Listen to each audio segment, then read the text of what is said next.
Começa agora o programa Educação em Ação. Notícias, debates, entrevistas e informações para toda a região. Absolutamente tudo sobre educação. O programa Educação em Ação está no ar. Apresentação: Jorge Strauss. Comentários de Lucas Sequinel.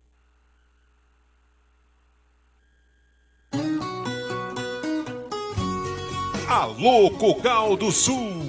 Agora bem pertinho de você, Ponto das Frutas. Frutas e verduras fresquinhas direto da roça. Produtos coloniais, ovos, queijos, salame e vinhos. Venha nos visitar e aproveite para levar saúde para a sua mesa. Aberto de segunda a sábado, das 7 às 19 horas, sem fechar ao meio-dia. E domingo até meio-dia.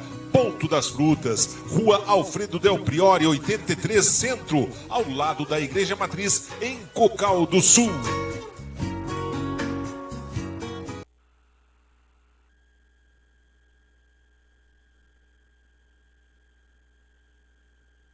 Lucas, muito boa tarde, Cocal do Sul e região. Vou iniciar novamente, já que o Lucas estava sem seu microfone. Estava sem agora, instrumento de seja falar. muito bem-vindo ao programa, Lucas. Muito obrigado.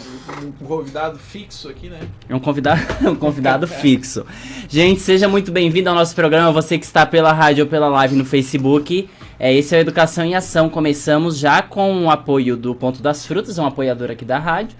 E também nós temos um recado do coronavírus. A Secretaria de Saúde aqui do município de Cocal do Sul tem um recado aí para você. O que é importante saber sobre o coronavírus? O coronavírus ainda é uma ameaça para todos. Por isso, precisamos ficar em alerta. Cuide de sua higiene, lavando as mãos ou usando álcool em gel.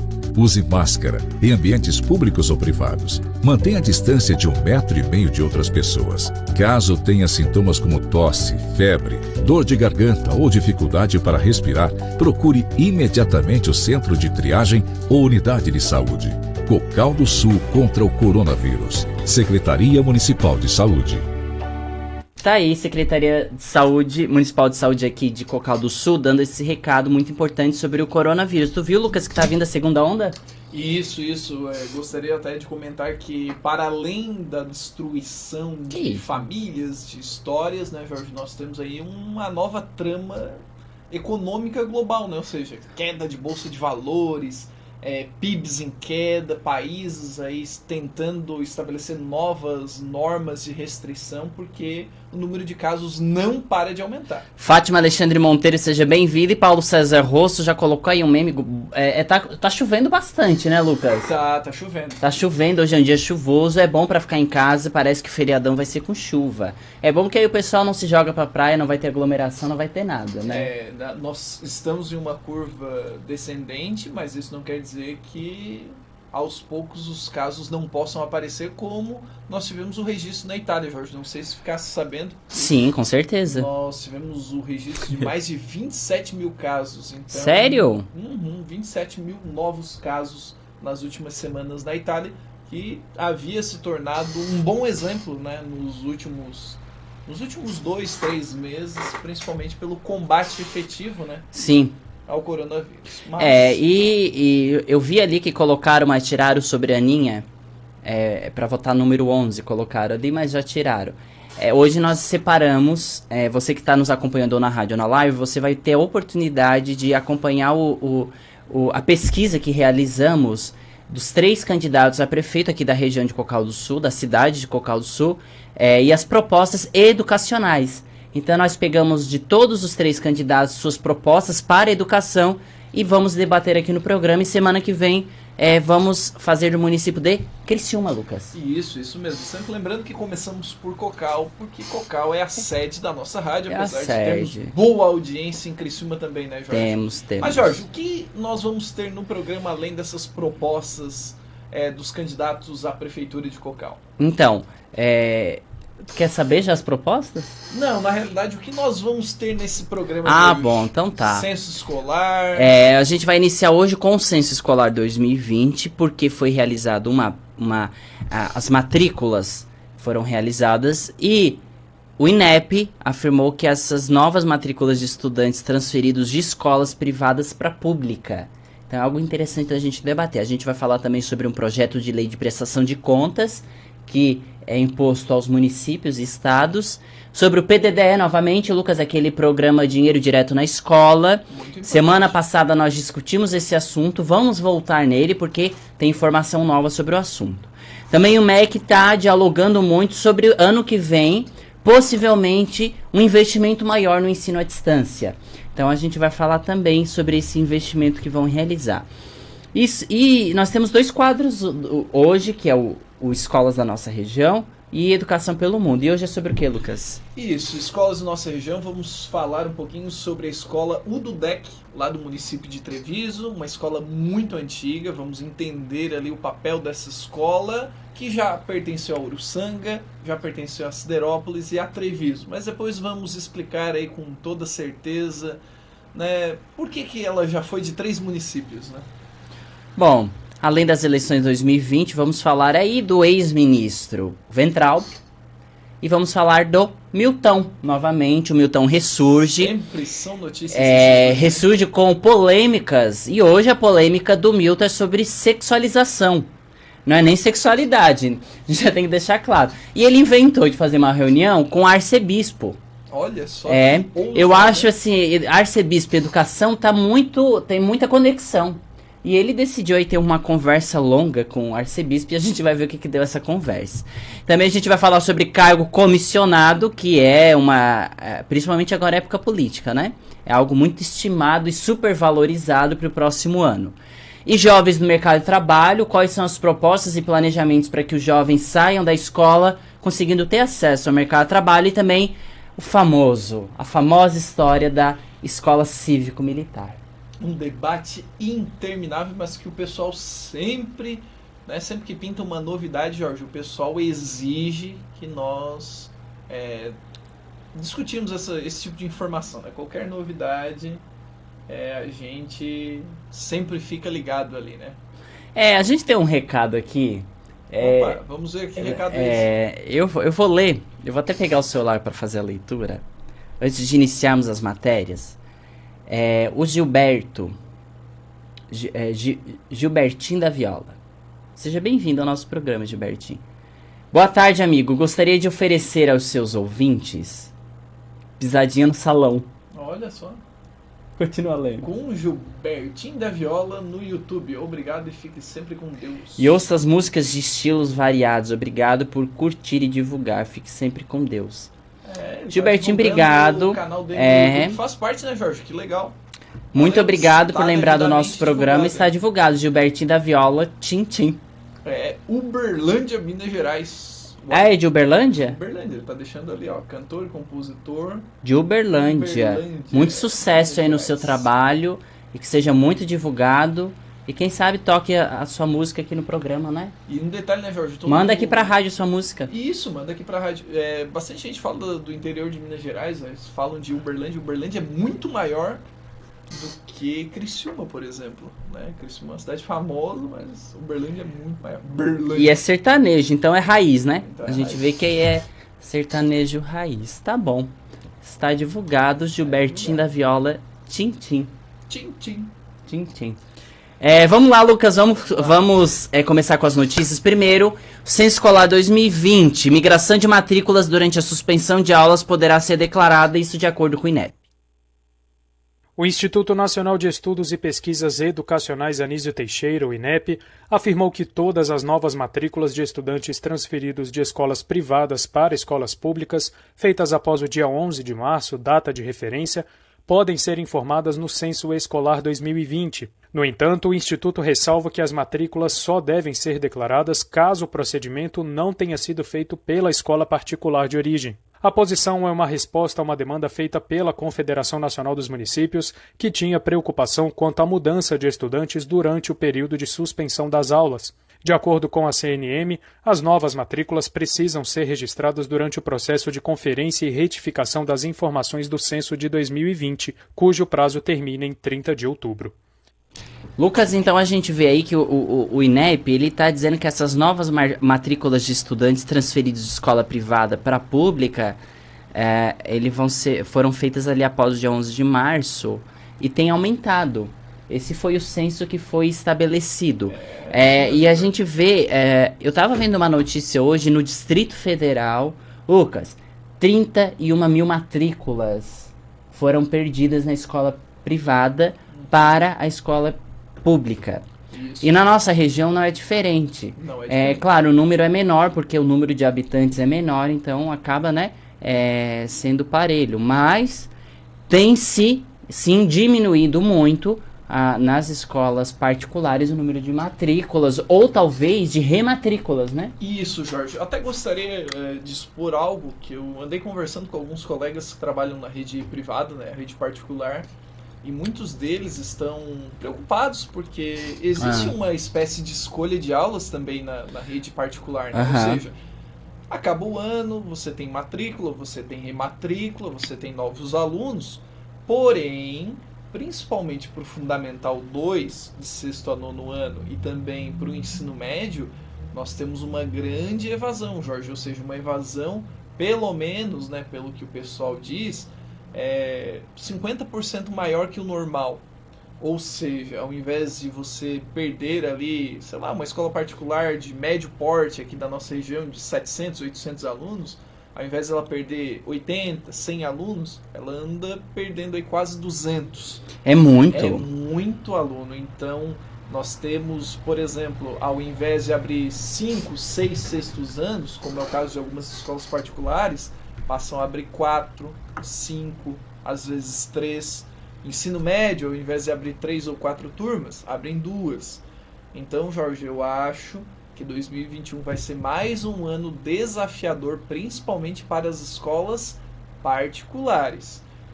Em termos pedagógicos, metodológicos, a gente sabe que as escolas particulares no Brasil estão muito à frente, né, Jorge? Bem estruturadas, né? Nós temos que admitir, já tivemos convidados ilustrando essa realidade, essa discrepância, nós podemos colocar, né?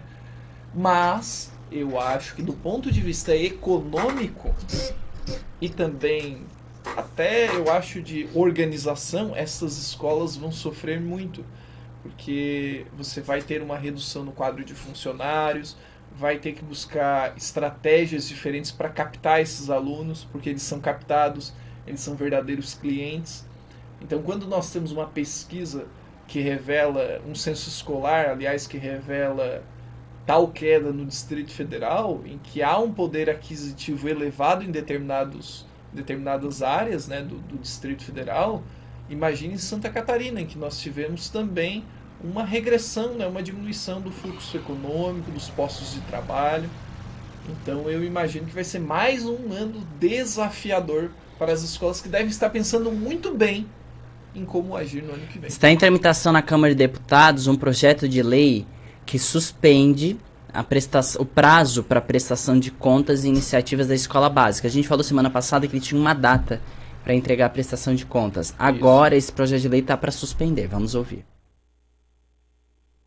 Um projeto de lei em tramitação na Câmara dos Deputados pretende suspender, durante o estado de calamidade pública por causa da Covid-19, a prestação de contas no Plano de Ações Articuladas, que visa a melhoria da qualidade da educação básica.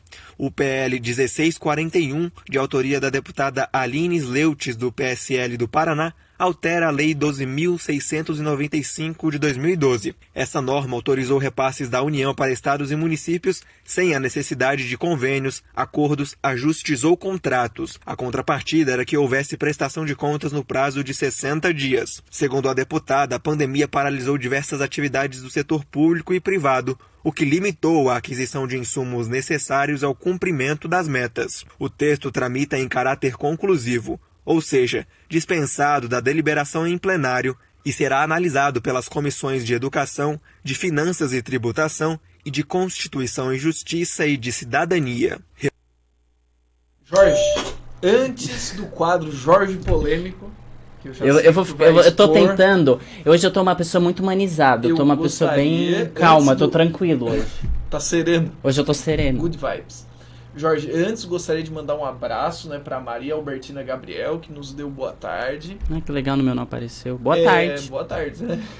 Mas agora apareceu. Sim, vamos ao quadro de hoje, Jorge Polêmico. Jorge, o que você acha desse projeto da Aline Sleutges. Nossa, que nome difícil. Do PSL do estado do Paraná. Então, o que você tem para nos dizer? Eles estão alterando uma lei que existe, que essa lei é da prestação de contas que as escolas municipais e estaduais têm que prestar sempre, né? Anualmente. E eu acho engraçado, Lucas. O que a pandemia tem a ver com prestar ou não contas financeiras? Porque tá gastando do mesmo jeito? Tem um fluxo de caixa nas escolas? Ou não? Ou o dinheiro tá lá parado? E o mais preocupante... Ou mesmo se tivesse dinheiro parado, tem que avisar. A gente não tá usando ou tá usando pra isso. Mas aí, por causa da Covid-19, não faz uma prestação de contas. Então tá. Então não é feito folha de pagamento. Então não deve ser feito lá na sua casa. Então as lojas não vão mais emitir carnê. Então não vão fazer nada. Não presta conta de mais nada. Não vão pagar imposto esse ano. Por causa da Covid. E Jorge, sabe o que é o pior? É que os estados não são obrigados a prestar contas. Mas as escolas provavelmente vão ser pressionadas pelas redes estaduais e municipais a prestarem contas. Só que as contas das escolas, elas vão ser prestadas, cobradas, só que vão ser fictícias. A gente imaginava... Eles vão fazer do jeito que eles quiserem. Eu já imaginava que Gisele Donato, seja bem-vinda, boa tarde. Eu imaginava que já ia acontecer algo assim. Eu tava achando muito estranho, eles estavam prorrogando demais. Primeira prorrogação 30 dias, agora 60. E eles estavam prorrogando essa prestação de contas. E justamente agora, o partido PSL do Paraná manda para a Câmara de Deputados para então suspender. É fácil aí. Imagina, época de campanha, não precisa prestar conta. Claro, pega o dinheiro e depois lá na frente repõe, né? Lindos. Isso, é ou lindezas. Jorge. Nós não teremos prestação de contas por parte de governos estaduais e municipais, ou seja, os executivos, né? Mas teremos sim as escolas prestando contas das suas migalhas. Não precisa prestar conta, mas aí também na hora de pedir o emergencial lá do programa Dinheiro Direto na Escola, são os primeiros a botar o nome. Com certeza. Falar nisso, vamos falar desse assunto, Lucas. O MEC e o Fundo Nacional de Desenvolvimento da Educação são dois órgãos que eles estão promovendo o evento. Eles promoveram para esclarecer os gestores sobre o uso do recurso emergencial desse PDDE, que é o Programa Dinheiro Direto da Escola. O Ministério da Educação e o Fundo Nacional de Desenvolvimento da Educação promoveram nesta segunda-feira um webinar para esclarecer a melhor maneira de utilização dos recursos emergenciais do Programa Dinheiro Direto na Escola, o PDDE. O objetivo era orientar e capacitar os gestores educacionais a aplicarem corretamente o repasse, destinado a atender as escolas públicas no retorno às atividades presenciais, seguindo o protocolo de segurança em meio à pandemia da Covid-19. Ao todo, o MEC vai liberar 525 milhões de reais para 117 mil escolas. O presidente do órgão, Marcelo Ponte, destacou a importância do repasse para a retomada das aulas nos locais que assim desejaram. Estamos passando por um momento difícil e delicado mundialmente por conta da pandemia de Covid-19. Então esse dinheiro ele vai subsidiar as escolas e oferecerem as condições necessárias para o retorno às aulas, garantindo a segurança e a qualidade escolar dos nossos estudantes. No último dia 7, o FNDE publicou uma resolução que esclareceu os critérios, formas de transferência e de prestação de contas do programa emergencial, aos quais os gestores devem se atentar. O documento afirma que os recursos são destinados para a manutenção física e pedagógica dos estabelecimentos de ensino, para adequação das estruturas e aquisição dos materiais necessários para executar e manter o protocolo de segurança contra a Covid-19 nas escolas. Para terem acesso ao repasse, as escolas devem estar em dia com as prestações de contas de recursos que receberam anteriormente e com os dados cadastrais atualizados no sistema PDDE Web.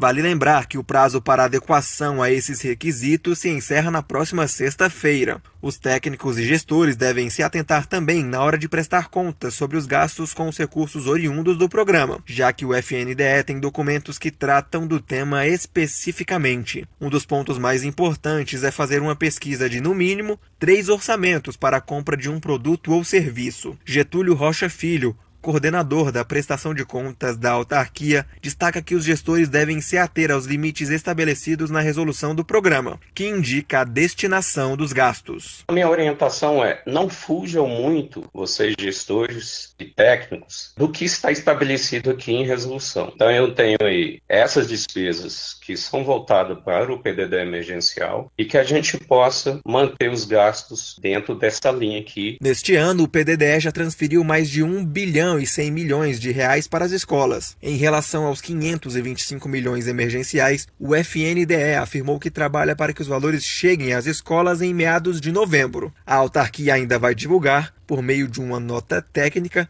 a relação com os estabelecimentos e os valores que cada unidade vai receber. 1,1 bilhão já foi enviado para as escolas. Agora o MEC, em parceria, o MEC e o Fundo Nacional de Desenvolvimento da Educação estão encaminhando para 117 mil escolas uma bagatela de 525 milhões de reais. Dá o quê? Uns 4 mil reais por escola? Fizemos o cálculo, né, Jorge? Até porque nós somos meninos organizados. R$4.500. R$4.500 para uma escola. Deixa eu pensar aqui. Para se virar aí durante pelo menos uns 2 meses. Vem em novembro ainda, não veio ainda, vem em novembro. Dezembro, mas assim, Jorge, R$4.500 eu acho que a escola... Dá o quê? 2 computadores? Revolucionar o quê? Eu acho que, nossa, com R$4.500 a tá. Escola... Não paga nem o pagamento do... Cara, R$4.500 a escola não faz nada. Não faz nada, assim, ó. Só se for pra comprar, sei lá, máscara e luva.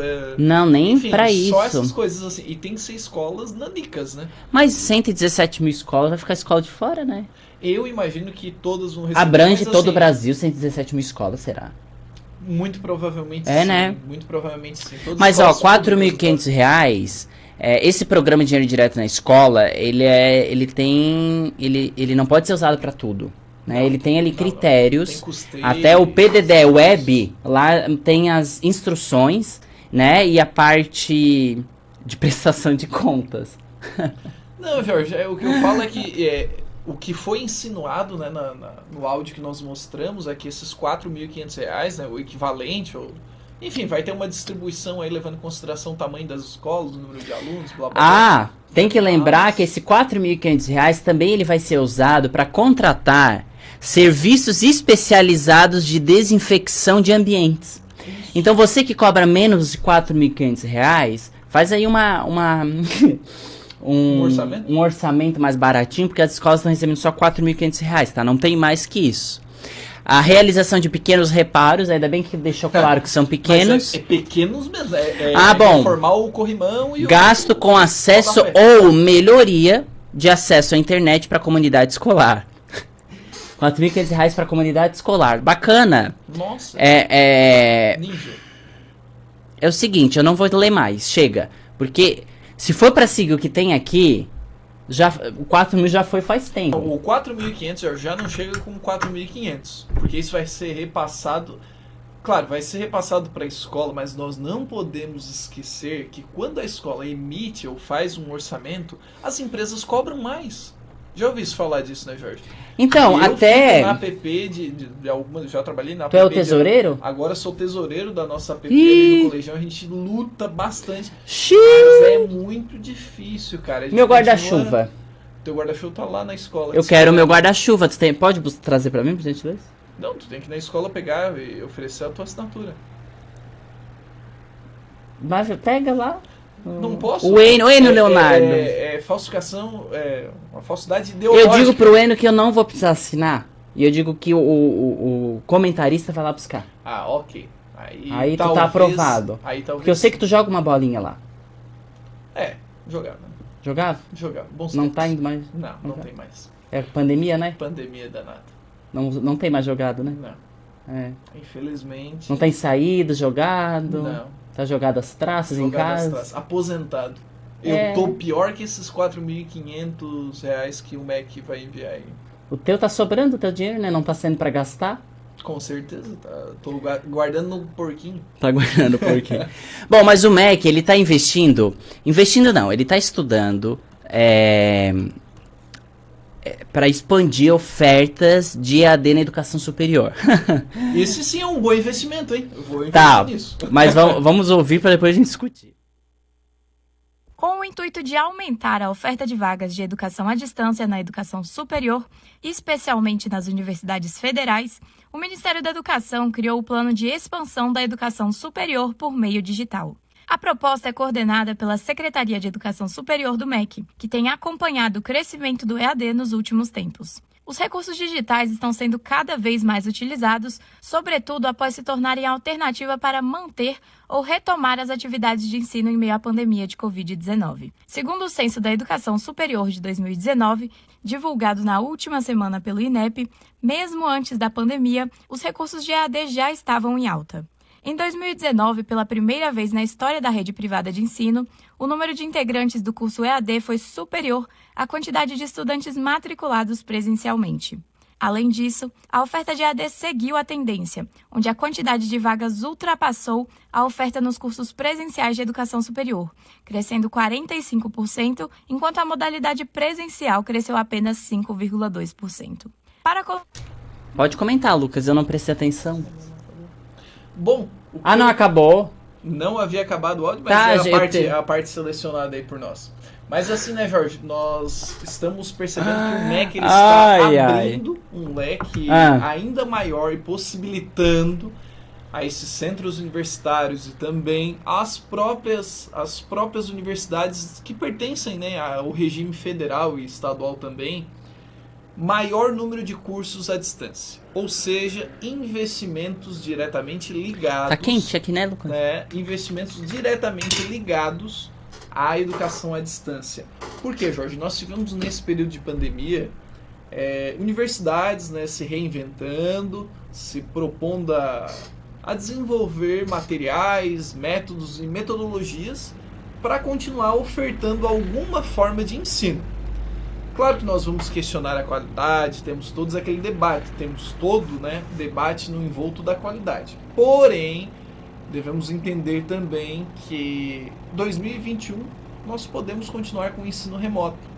Então, quando o MEC ele abre esse leque de possibilidades, ele está sim propondo que alguns cursos possam ter oficializado sua carga à distância. O comentário que dá continuidade ali era o seguinte: para colocar o plano de expansão de educação superior em prática, a Secretaria de Educação Superior do MEC conta com 2 grupos, Lucas. Um deles é o grupo do trabalho, que se chama GT, que é grupo de trabalho, formado por técnicos que subsidiarão a discussão, ou seja, são os que vão dar entrada na discussão de como vai ser aplicado, a elaboração, a apresentação dessas estratégias, né? E também tem que ser muito democrático, né? Porque ninguém pode ficar de fora, né? Já que estamos num país democrático, a oportunidade tem que ser aberta a todos. E o outro grupo de comitê é o Comitê de Orientação Estratégica. Ou seja, o grupo de trabalho e o Comitê de Orientação Estratégica, que é mais assim de caráter executivo. É o COI, né? É o COI. Ou seja, é como vai ser planejado, temos aí o grupo de trabalho, e como será executado, temos aí o COI. Então, as estratégias já virão prontas do grupo de trabalho. Eu acho que antes vai ser feito o mapeamento, né? E esse mapeamento eu acho que ele é demorado. Se for para parar para pensar, Lucas, um mapeamento ele é demorado mesmo, porque nós estamos lidando aí com... A gente está falando de ensino superior. Hoje em dia, cada esquina que a gente no nosso bairro, na nossa cidade, cada esquina tem uma faculdade hoje. É muito mais comum encontrar locais, salinhas que são faculdades EAD. Unisquina, né? O pessoal até apelida de uma maneira... Eu não gosto desse apelido, mas chamam de Unisquina. Ou seja, como tu falou, né? A cada centro de cidade você tem 3, 4 polos ali, né? Você tem onde vão lá estudar ou fazer prova, enfim. Isso. Então o MEC ele quer expandir a oferta de EAD. Lembrando, o MEC quer expandir a oferta de EAD no ensino de educação superior. Isso. Não estamos falando de educação básica, não estamos falando de ensino médio, não estamos falando de educação fundamental, infantil, nada, ensino superior. E um detalhe, né, Jorge? Estímulo a desenvolver materiais e métodos ligados à tecnologia. Ou seja, eu fico preocupado com uma coisa. A qualidade dessas propostas. O MEC, ele quer expandir a oferta de AD. Ao mesmo tempo, falta papel higiênico numa universidade federal. Isso. Então, eu penso assim, querer abraçar tudo não é uma boa estratégia. Talvez, Lucas, fazer um mapeamento bacana, legal, trazer o EAD para dentro da escola, da universidade pública, como existem em muitas universidades, quase todas elas já aderiram ao EAD. Talvez o MEC incentivar as escolas públicas, universidades públicas, para que tenha uma força muito maior no EAD. Porque eu não vou deixar de dizer que o ensino EAD de uma universidade pública é muito, mas muito melhor do que uma universidade privada. Não, Jorge, não podemos nem comparar. Com certeza, a Universidade Federal de Santa Catarina, os institutos vamos falar da UFES, que é os institutos federais, né? Também, ao próprio UDESC, eles oferecem programas que são extremamente rigorosos. E muitos EAD, né? E muitos são EAD. Só que são EADs, eu digo que é um EAD bem feito, bem elaborado, bem produzido. Isso. Porque tem o EAD que eu digo que é levado na coxa. Um faz de conta. É um faz de conta. Não é um ensino à distância, nem é um ensino. Então, para te ter um ensino à distância, a estrutura e a elaboração é muito mais complexo do que do ensino presencial. Tem uma lenda, Jorge, que é o ditado, né? Ensino à distância, tudo bem. Agora, distância de ensino, sim. Né? Bem coisa de mestrado isso aí, Lucas. Bem coisa de mestrado. No mestrado se debate muito essa questão eu acredito. Do aumento, né, dessas universidades, centros universitários. E as tecnologias assistivas disso, né? Isso. Como se fala muito de metodologia ativa, se fala também do ensino à distância como uma mola propulsora para que as metodologias ativas se tornem ainda mais populares, né? E quando se fala assim, distante do ensino e não ensino à distância, a gente vai canalizar aquele debate. Será que ensino à distância é dar uma apostila, o aluno fazer uma prova a cada um mês, a cada 15 dias, e ter uma plataforma só com documentações? Ou é aquela plataforma que exige presença, que pode ter uma webconferência, uma videoconferência, uma reunião, aquela que tem trabalhos em grupos, que são executados, intermediados e mediados por professores e tutores? Então é como tu falou, Jorge, o Instituto Federal, as universidades federais possuem programas que são fantásticos. Eu acho que a nível de comparação mundial, eu já vi uma pesquisa, né? Não é eu acho, é pela pesquisa que eu li e as minhas conclusões, o Brasil ele tem um mercado gigantesco para o ensino à distância. Tem dado passos incríveis nas universidades e nos institutos federais. Porém, também está comercializando diplomas sem parar. Isso é um perigo. Isso é perigo. Vender diploma no ensino é complicado. Bom, a gente tem que falar de um assunto interessante, Lucas, que é sobre o investimento na educação. Tem sido um desafio muito grande para os prefeitos, principalmente agora, final de mandato.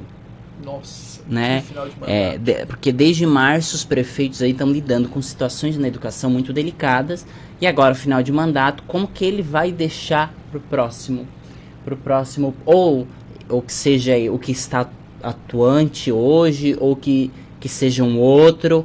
Mas será que ele vai deixar uma batata quente na mão do outro prefeito?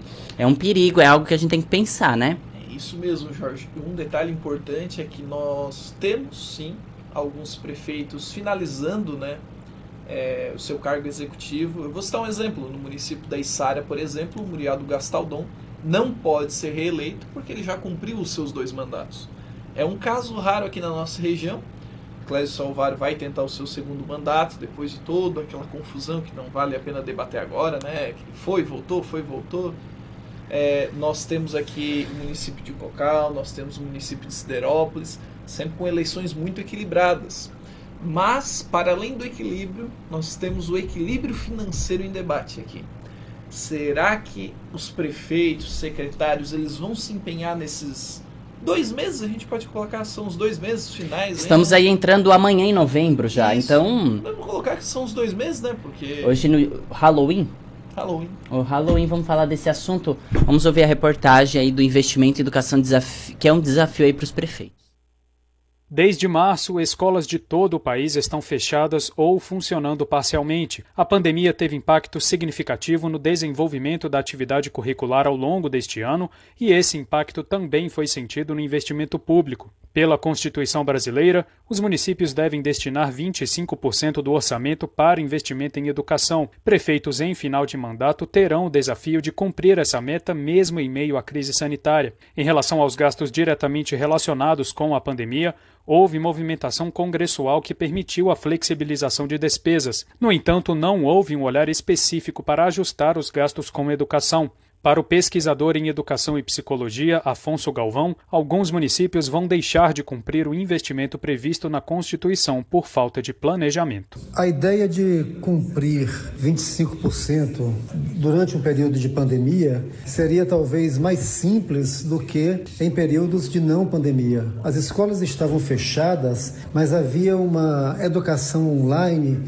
e outras estratégias de ensino aguardando para acontecer. Uma das medidas de alívio para gestores públicos foi a prorrogação por 60 dias após o fim do estado de calamidade pública para enviar informações sobre a execução dos recursos recebidos em 2019 em programas subsidiados pelo Fundo Nacional de Desenvolvimento da Educação, o FNDE.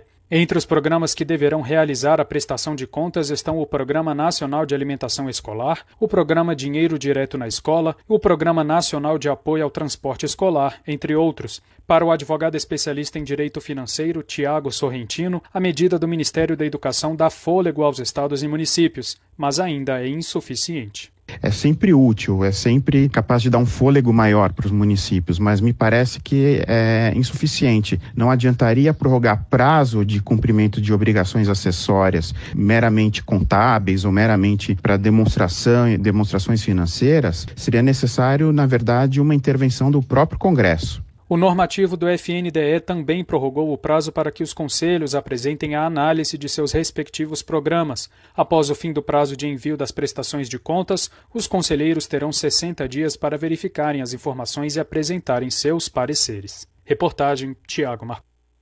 Legal. Uma reportagem bem interessante, Lucas. Eu vi aqui a preocupação que eu vi, a Constituição brasileira. Pela Constituição brasileira, os municípios devem destinar 25% dos recursos do orçamento para o investimento em educação. Isso aí é constitucional. Isso, né? Vem desde 1988, é constitucional. A LDB também fala sobre esse assunto 96. Da porcentagem de 96%. E os próprios decretos, e é interessante, eu acho ainda 25%, Lucas, muito pouco. Mas eu, Jorge, eu acredito que é muito pouco. Talvez, mas enfim, tem aí município que não está dando conta de pagar folha de pagamento. Isso, Jorge. Então, mas a gente tem que colocar prioridades.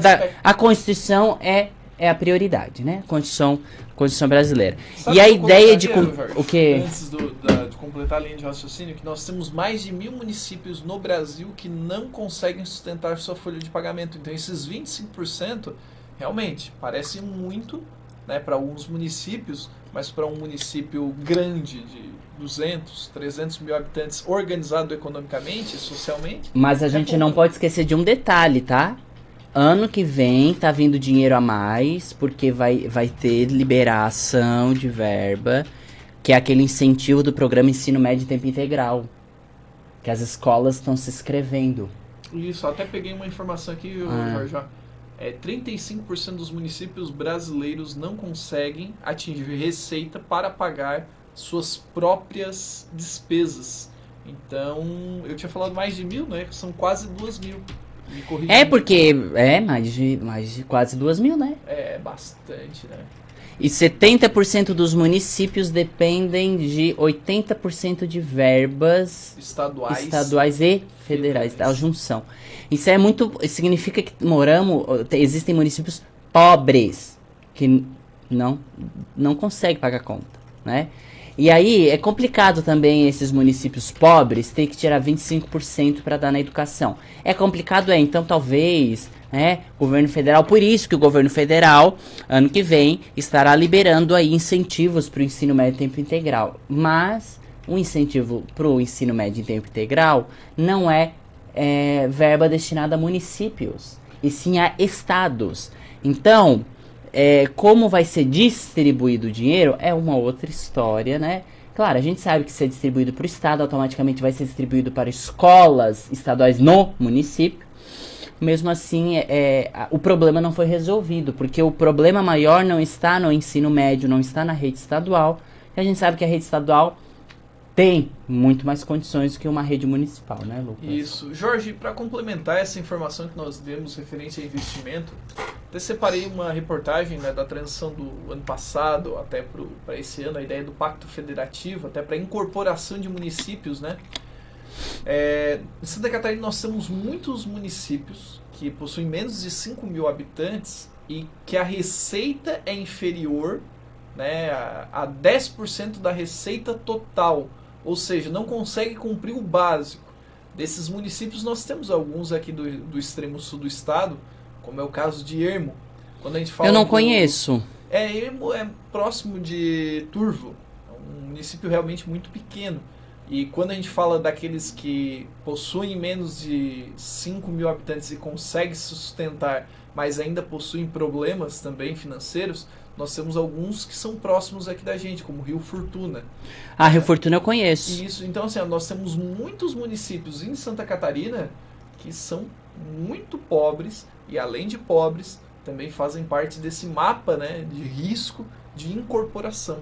Ou seja, quando a gente fala de investimento na educação, nós falamos também desses imensos desafios, Jorge, que envolvem sustentar um município que é pobre. E para cumprir o básico da Constituição se torna muito difícil. Falar em incorpora, será que segunda-feira vai encher os cemitérios, Lucas? Olha, eu posso... Por favor, não superlotem cemitérios, hein? Eu posso confirmar contigo, Jorge, que lá na minha família, né, os meus pais são idosos, normalmente eu os levo no cemitério, né? Esse ano não vai ter isso, né? Esse ano não, esse ano... Talvez se eles queiram comparecer, muito provavelmente eu vou em horários alternativos um pouquinho mais pra frente. Porque eu acho que vai encher, hein? Vai, eu já passei hoje... Eu não vou em cemitério no dia dos finados. Eu também não acho um costume bacana, acho que legal valorizar as pessoas enquanto elas estão aqui, mas como as pessoas mais velhas têm esse costume, legal, interessante, não... Tu é cético, né, amigo? Bastante. Mas... O Lucas é cético. Mas é muito mas ele é uma pessoa boa, aquele. Bem preconceituoso, mas ele é uma pessoa do bem. Mas, ô Jorge, sabe o que me impressiona? É que muitas pessoas deixaram para ir nos cemitérios na sexta, também no sábado, para tentar aproveitar esse feriadão. Mas sim. A justiça foi feita pelo clima. O que aconteceu? Choveu.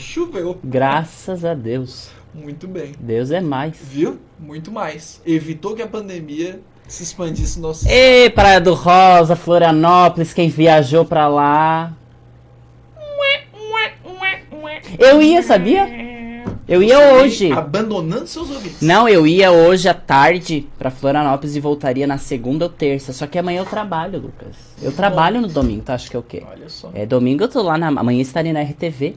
Debate. Pois é, divulga. Não sei qual município. É nossa parceira. De verdade, eu não sei qual município não amanhã. Não sabemos o município. Até não, eles Jorge, sabem, eu não fui comunicado ainda. Tu não tem essa obrigação, vamos deixar bem claro, tu é o intérprete. Não, eu não sou jornalista lá. Tu não é jornalista e nem tradutor. Normalmente o tradutor fica antenado, aparece um pouquinho antes. Tu é só o intérprete, nesse caso.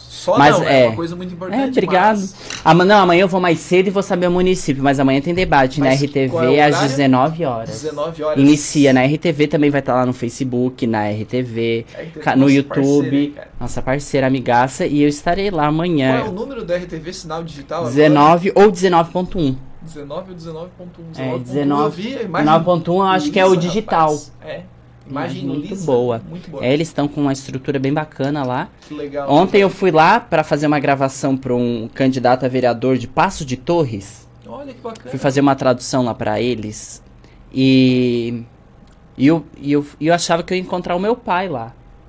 Não tá. Sabe o que o pai fez ontem? Deixa eu te contar. Você está achando que ele faz sempre programa ao vivo? Ontem ele gravou o programa e se jogou. Mas que sacana. Durante o dia gravou, aí chegou no horáriozinho do programa, não tava. Acontece, né? Acontece? Mas ele sempre faz ao vivo. Ontem não. Que ele... Então você que assistiu ontem o Linha Verdade, saiba você que não era ao vivo. Ô Jorge, e um detalhe importante, né? A gente sempre tá falando da RTV e eu tenho um destaque antes de nós continuarmos aí, agora que a gente vai ter uma pegada mais regional nos próximos quadros aqui também. Não sei, escolas da região. Escolas da nossa região, né? Mas assim, como é legal quando nós temos algo regional fortalecido. A RTV, ela tá resgatando algo que... Conversava com o meu que pai... Que o Canal 19 não tava conseguindo. Que o Canal 19... O antigo Canal 19. Né, com o nome RTV, com o nome NGC, né? Que era o grupo lá que comandava. Tinha a TV Cultura também, que por um tempo privilegiou ali a programação local. Mas assim, Jorge, como é legal nós valorizarmos algo regional. Estava conversando com um professor, colega meu, o professor Morivaldo, lá do Colegião, e ele falou que uma das coisas muito bacanas de quando ele viajou para a Itália, foi realmente perceber como eles valorizam a TV local, a rádio, né, a emissora de rádio local. Isso é bacana, quando você privilegia o que está do seu lado, ou seja... Para que eu vou ligar na Bandeirantes? Nada contra a Bandeirantes, mas para ver o debate de São Paulo. Pô, é legal? Mas e o debate regional? É muito importante prestar atenção, analisar o debate local de no dia, votação é dia 15? Eu acho que né? No domingo, é no feriado. Realmente no dia 15. No dia 12. No dia 12 será acho que é dia 12, olha aí, que é dia quinta? Dia 12, uma quinta-feira. Uma quinta-feira, dia 12, será o debate dos candidatos a prefeito. Entretanto, já comunico a todos que o senhor Clécio Alvaro não irá comparecer. Ele já disse na matéria... Eu não vi essa entrevista dele? Normalmente quem é favorito à eleição não comparece, né? Não, mas ele já disse, sabe por quê? Por quê? Foi feito o debate, semana passada, dos candidatos a prefeito de uma rádio aí. E ele foi tão atacado...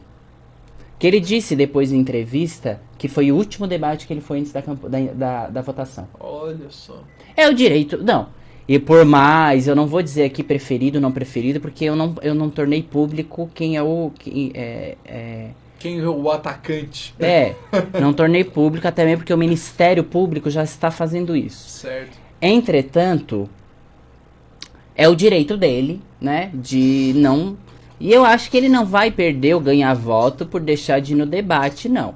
Claro, é legal saber as propostas, é bacana, é legal, mas a gente tem que respeitar a posição também de quem vai ou não comparecer. Por mais que seja figura pública.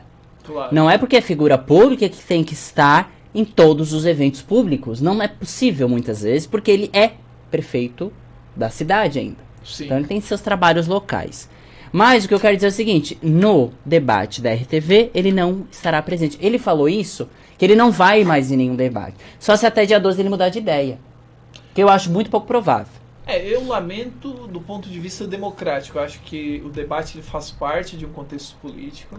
Né? Depois a gente vai entrar nas questões. Mas a Júlia Zanata, eu vou ter que dizer, a Júlia Zanata, ela pega pesado. Eu acho que, na verdade, Jorge, essas eleições municipais, elas vão carregar muito do que falar em Júlia Zanata. Vai ter aquele debate, Vice aquele um debate. Vice a última notícia que saiu do partido da Júlia? Não, o partido é Patriotas ou o PL? Que patriota?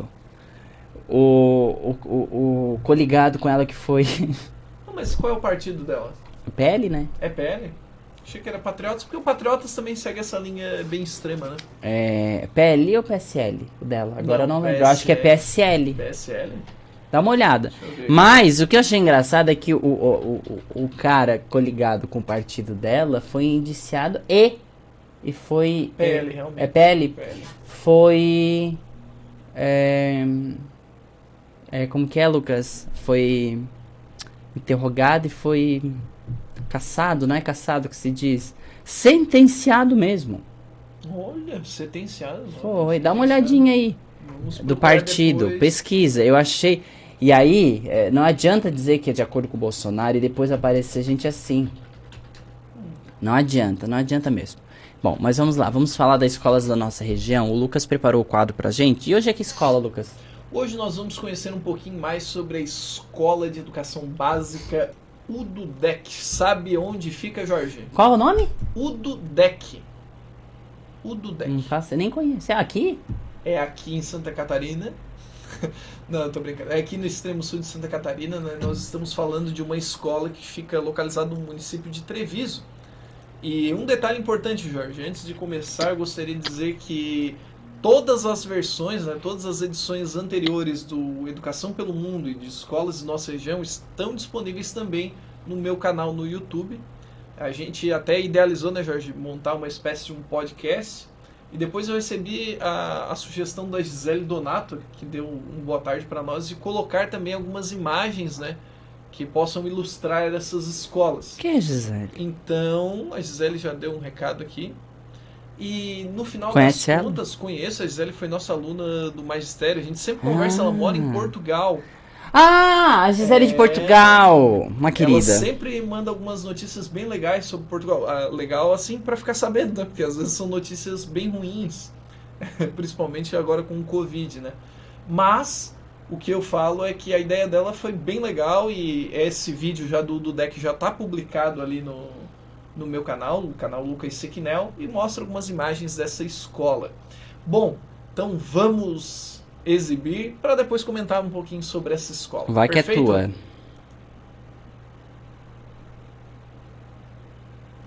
Ah, tá. Escola de Educação Básica Ududec, localizada no município de Treviso. Para contar sua história, se faz necessário voltar ao porto de Gênova, na Itália, quando os primeiros imigrantes partiram e chegaram a Nova Treviso em 24 de dezembro de 1891. À época, a localidade pertencia ao município de Uruçanga. Posteriormente, por meio da Lei nº 380, em 19 de dezembro de 1958, a cidade de Uruçanga foi desmembrada e foi criado o município de Siderópolis, ao qual passou a pertencer o distrito de Treviso. No dia 8 de julho de 1995, o governador José Augusto Wilson sancionou a Lei 9.864, emancipando politicamente e também administrativamente o município de Treviso. Na localidade de Treviso, nos idos de 1902, Miguel Napoli, diretor da Companhia Metropolitana, cedeu o escritório da empresa para transformá-lo em sala de aula. Nessa escola, o primeiro professor foi Ângelo Dalbó, que ministrava as aulas em língua italiana. A remuneração do professor era mantida pelos pais dos alunos, que pagavam a quantia de R$1.000 por filho matriculado. Em 1918, o professor José Abate foi admitido na vaga de Ângelo Dalbó. Em 1920, Cecília Machado de Farias assumiu o cargo de professora, lecionando em língua portuguesa, permanecendo até 1935. A escola de Treviso, como as demais, foi tendo sua denominação modificada. De acordo com De Lorenzi, por meio do decreto C-268 de 6 de julho de 1948, a escola estadual desdobrada passou a ser Grupo Escolar Ududec. No ano seguinte, o Sr. Carlos Blumenberg foi nomeado primeiro diretor e professor normalista do grupo escolar. Ainda de acordo com De Lorenzi, nossa fonte de informação, por meio de mais um decreto em 17 de fevereiro de 1971, o grupo escolar foi transformado em Escola Básica Ududec. Em 1978, foi criado o Jardim de Infância Tio Zeca, em convênio com a Prefeitura Municipal e a Legião Brasileira de Assistência, LBA. Entre os anos de 1986 a 1988, esteve na direção da escola a professora Zeide Carminati de Lorenzi. Na época, foram implantadas na escola 2 classes de pré-escolar. Atualmente, a escola denomina-se Escola de Educação Básica Ududec, a única escola estadual do município de Treviso. Esse foi o Escolas de Nossa Região. Vai que é tua. Então, nós tivemos aí uma escola com uma história muito curiosa, né, Jorge? Uma escola que começou em Uruçanga, passou para Siderópolis e chegou de fato a Treviso. Então é a maior e única escola estadual de Treviso. Treviso que é conhecido, né, por ser um berço da melhor qualidade de vida do Brasil. Olha só. Não quer dizer que os números mostrem isso, não é o maior IDH, né? Mas temos ali sim qualidade de vida, né? Então nós não temos escolas particulares, né? De fato em Treviso, né? Que ofereçam um ensino fundamental queer. e médio. Ah, sim. A gente tá destacando, o Lucas não sabe o que é queer do LGBTQIA+. Eu tô falando pra ele que queer é pessoa que não se identifica com nenhum dos dois gêneros, Lucas. Ah, sim. É não binário. Não binário. Porque vamos ter esse debate futuramente aí quando falar com o Milton ali, né? Então é bom, vai esse assunto virar à tona hoje. Virar à tona ainda hoje. Bom, Jorge, então foi um prazer muito legal pesquisar sobre o Achava que ia embora. Não. Foi um prazer estar aqui. Não, eu ia falar que foi muito legal pesquisar sobre o Conhece essa escola?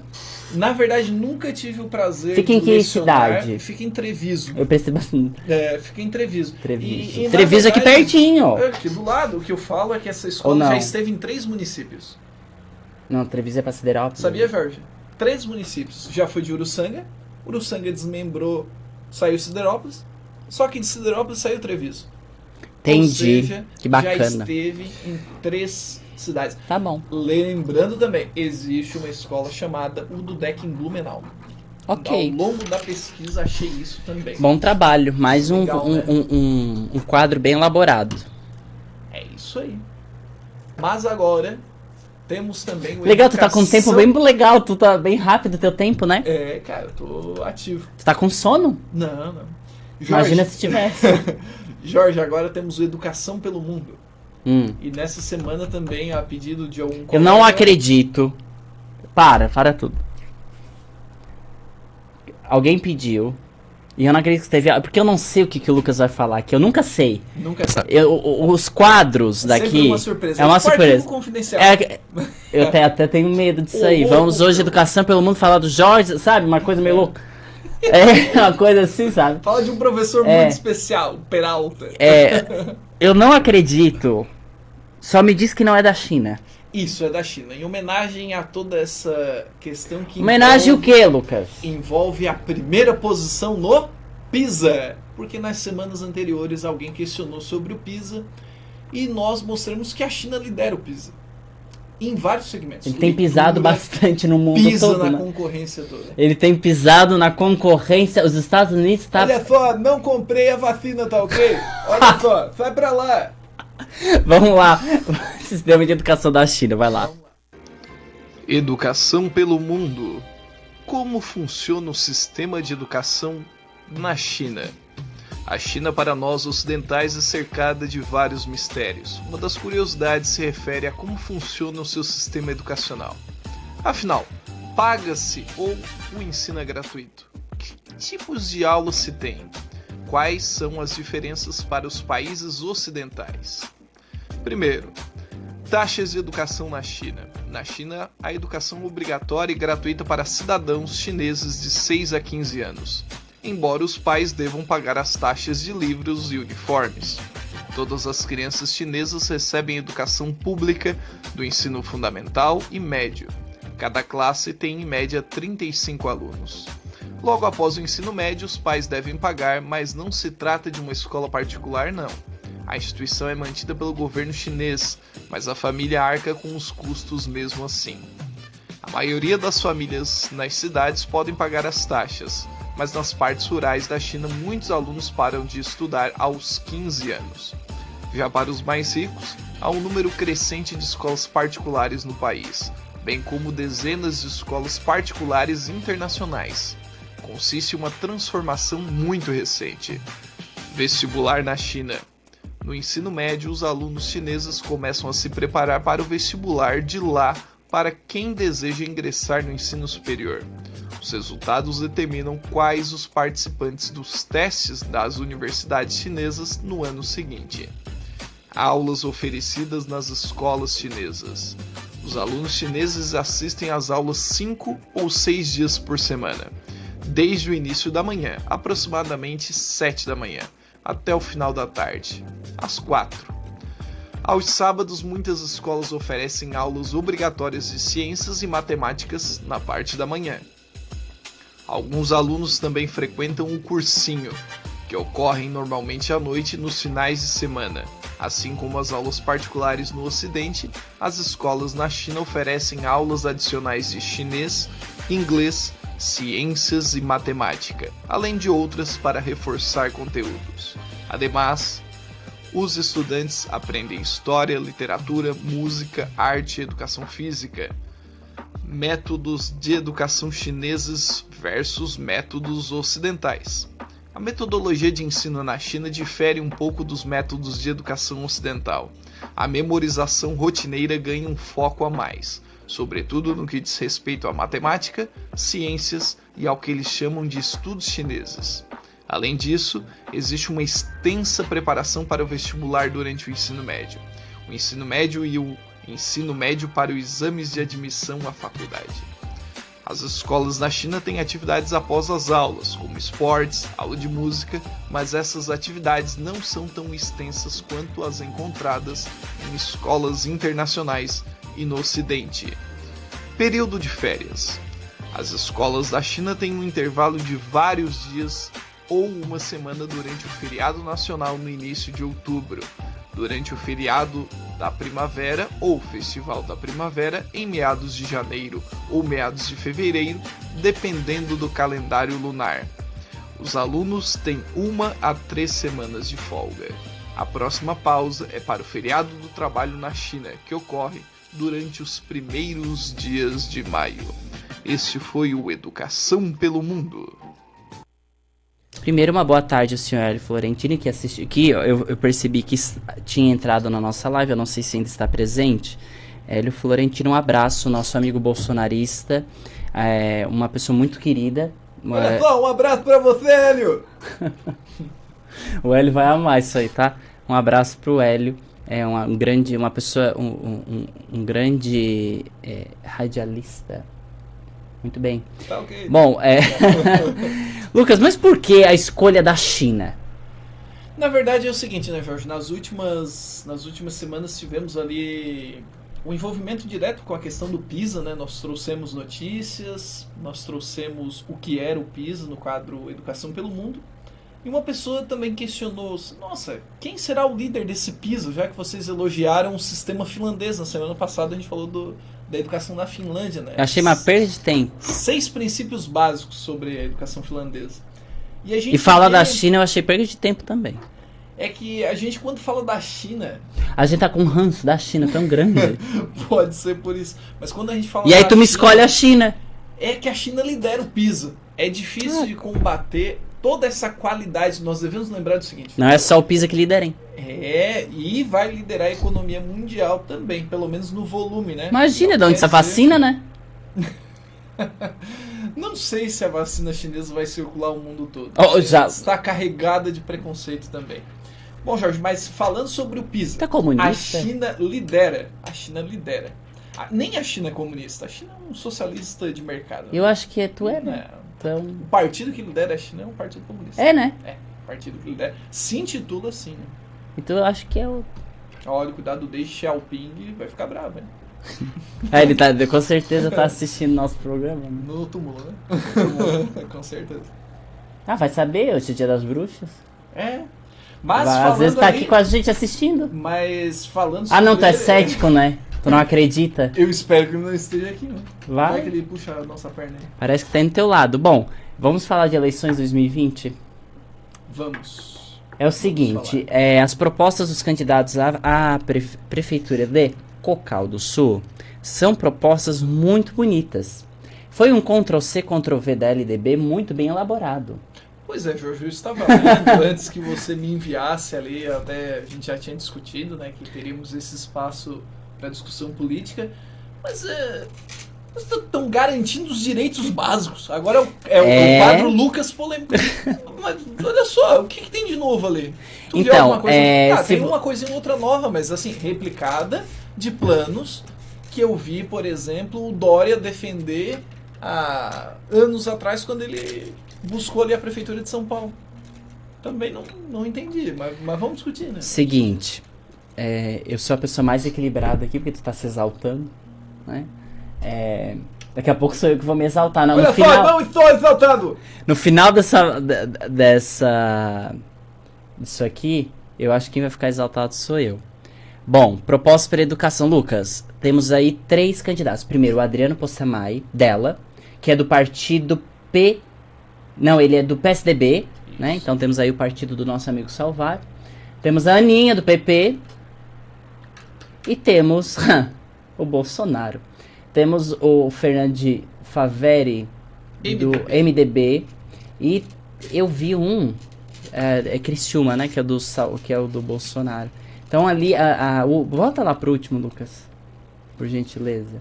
Esse Fernando de Faveri, eu traduzo... Faveri. Caguei quem é também. Eu tô dizendo que assim, eu traduzi o debate deles. Eu acho que foi acrescentado alguma coisa depois. Porque foi tão pouco falado no debate sobre as propostas educacionais. Sabe qual que é a proposta educacional que eu mais ouvi? E está nos 3? Ensino integral. De tempo integral. Né? Aquela ideia de permanência diurna na escola. Isso aí é uma estratégia de gestão muito boa para o pai trabalhar. Né? Então, no geral, a proposta que eles mais mencionaram é essa. Mas o que está no papel a gente tirou e vai passar agora para vocês. Vamos começar pelo Adriano. O Adriano, ele está garantindo atendimento das crianças de 0 a 3 anos. Pera. Já é garantido. Ele não tem que garantir uma coisa que já é garantido. Vou continuar. Vamos só raciocinar, né? Vai aparecer outras Continua, vezes. Lucas. Continua que eu já me irritei. Tá, eu leio a proposta e depois você comenta. Jorge, será que há problemas de vagas em creche? Eu imagino que não, né? Então... Olha, se aqui tem problema de matrícula de vaga pra creche, então é o seguinte, tem que... Em São Paulo deve estar um caos, então, né? Eu sei que existem problemas, mas... Bom, enfim. Oferecer educação em tempo integral para as escolas, né, para as crianças e colônias de férias. Eu acho que já acontece isso aqui em Cocal. Né? Eu conheço pessoas, né, que foram minhas alunas aí no curso de magistério que trabalhavam e trabalham assim na colônia de férias. Melhorar a qualidade da merenda escolar. Certo. Tá, tudo bem. Legal. Acho isso válido, bacana. Implantar e aprimorar o portal da educação, no qual os pais têm acesso às informações sobre a vida escolar de seus filhos. Custa caro, mas vale a pena. Bacana, tipo assim, é igual aquelas creches, né, particulares, que o pai tem acesso 24 horas. O estudante online do governo do estado, ele propicia determinado... É porque eu acho legal quando tu fala desse sistema, ele é bem prático, né? É ultra prático. Pra ti. O único que acha prático é tu aqui. Não, é um sistema muito bom. Me diz outra pessoa que acha prático. O aplicativo, os alunos utilizam muito bem. Normalmente os professores... Mentira, isso é mentira. Melhorar e implantar os que faltam aulas extracurriculares no ensino fundamental, aulas de música, teatro e informática. Implantar os que faltam aulas. Melhorar e implantar os que faltam aulas extracurriculares. Tu entendeu isso aqui? Não, e detalhe, tu copiou e colou, ou seja, gente, tu mudou o texto, né? As propostas estão altamente sem coesão. De verdade. Eu não conheço... Essa pessoa provavelmente eu conhecia, o Adriano Possamay. Estamos com erros aí de escrita muito grave. Muito grave. A gente pegou do site TRE, tá? Ô, Jorge, um detalhe aqui, né? Música, teatro, informática, dança... Criar classes de alfabetização e ensino supletivo para alunos do ensino fundamental e médio. Esses 2 serviços já são oferecidos, tá? Então, classe de alfabetização médio é do município? Não, só ensino fundamental. Nem vou falar nada. Não tá dando conta do fundamental, ainda que enfim um médio aqui. Implantar classes de aceleração temporária para alunos de distorção seriedade. Será que tá falando de superdotação aqui? Para superdotação... O que tu entendeu? Implantar classes de aceleração temporária. Aceleração, Jorge... Para alunos de distorção seriedade. Isso aqui tá muito... Não tá claro. Aqui, na minha visão, essa aceleração são aquelas turmas antigas. Ou seja, o aluno tá com 14 anos no 5º ano. Melhorar o laboratório de informática nas escolas com professores habilitados. Concurso público. Ampliar atendimento educacional especializado para atendimento de crianças com necessidades especiais. Achei super bacana essa fala. Então a gente já vê aí, né, que foi muito bem elaborado. Ampliar números de profissionais, psicólogo, fonoaudiólogo, orientador, show. Achei fantástico. Plano de carreira. Bom. Vamos mexer no plano de carreira aqui. Ele tá prometendo um plano de carreira para Cocal. Construir biblioteca, Privatizar escolas. Opa! Oferecer auxílio financeiro para professores efetivos que queiram cursar mestrado e doutorado. Detalhe, Jorge, eu tive uma colega muito competente, ela morava aqui em Cocal. O que ofereceu? Ela tinha muita dificuldade para pagar o mestrado e ela acabou não concluindo. Fiquei muito triste porque ela era uma excelente Ela é efetiva? aluna, era efetiva, ainda, né? Ela atua ainda e ela muitas dificuldades. Se talvez isso ocorra, só que isso tem um custo elevado. Não é barato, né? Buscar novamente uma universidade para o município de Cocal do Sul. Legal. É uma insistência que não vale a pena, né? Mas pelo menos tá... não, eu acho bacana. Não, Jorge, quando a gente fala de uma universidade, a gente tá falando de espaço. Eu acho que é muito mais fácil assim, buscar um convênio efetivo com universidades. Também, acho legal também. Mas ali tem, né? Um incentivo através de bolsas de estudo para alunos do ensino médio superior. Que daqui provavelmente é para fazer esse vínculo, né? Isso. Bom, esses são os do Adriano Possamay, do PSDB. Jorge, nós temos uma participação de uma colega minha lá de Braço do Norte. Pra mim não chega nunca. A professora Tatiane, professora de biologia, muito querida. Oi, Tati, seja bem-vinda. Né? Ela falou assim, a tecnologia vem para ajudar a educação. A tecnologia não substitui a aprendizagem. Aprender a escrever, aprender a ler, aprender a olhar o mundo, isso é desenvolvimento do ser humano. Muito provavelmente ela está comentando, a mensagem aparece ao vivo, mas ela está revendo alguns trechos anteriores do nosso programa, que nós estávamos falando ali sobre o aumento, né, das questões que envolvem o EAD e a participação das escolas nesse processo também. Temos a Aninha Scarpato, que ela é do PP. Ela hoje é vice-prefeita. Assegurar no processo formativo de cada estudante desenvolvimento e competências previstas na BNCC, garantindo a equidade por meio de definições das competências, Isso aqui ela pegou o trecho da BNCC. Isso aqui, copiou e colocou. Sim, equidade é bem trecho de BNCC. Ok, mas legal, bacana isso aqui. Disponibilizar ferramentas digitais e tecnológicas aos estudantes e professores visando aprimoramento do processo de ensino-aprendizagem. Show! Implementar plataforma online para os estudantes para que os mesmos tenham acesso, olha só que legal, às videoaulas interativas, avaliações online, feedback sobre o assunto estudado. Esse aqui de videoaulas interativas não tem nem no Estado. É verdade, e o Estado, bem lembrado, Jorge, uma das propostas que já foi apresentada ao governo do Estado é realmente, não precisa competir com o YouTube, é recolher e classificar materiais que existem e colocar numa plataforma. Não precisa inventar e terceirizar que uma federal faça. Ou então tu pega o material pronto, tem material bom disponível, tu coloca ele na tua plataforma, fácil. Disponibilizar alimentos, ela tá trabalhando muito em cima de tecnologia. É verdade. Ela tá falando aí das TICs agora, né, aprimoramento. Ela também tá falando de projeto voltado à tecnologia. Ela fala projeto de ensino integral de novo, aparece aí da Aninha. Robótica, matemática, aula de Achei bacana que um dos projetos de ensino integral de contraturno ela colocou Libras. Vou bater nessa tecla. Vice, que ela botou Libras ali? Isso. Ampliar a estrutura física de algumas escolas. Ela fala do Demétrio Betiol, que é aqui pertinho da gente, e também do Cristo Rei. Então ela chega a citar essa parte, é legal, porque essas escolas são bem grandes, tá, Jorge? Principalmente o Demétrio Betiol, não é uma escola pequena não, tá? Maior que de Cocal. Eu achei legal que além de ela querer ampliar, ela diz manter a qualidade dos espaços físicos. Assegurar o AEE, que, né, que é o atendimento... educacional. Manter parceria com a PAI, ou seja, manter em segurança as APAIs. Muito bom o programa. Quem diz isso é a Tati. Tati, muito obrigado por nos acompanhar e agradeço o seu retorno.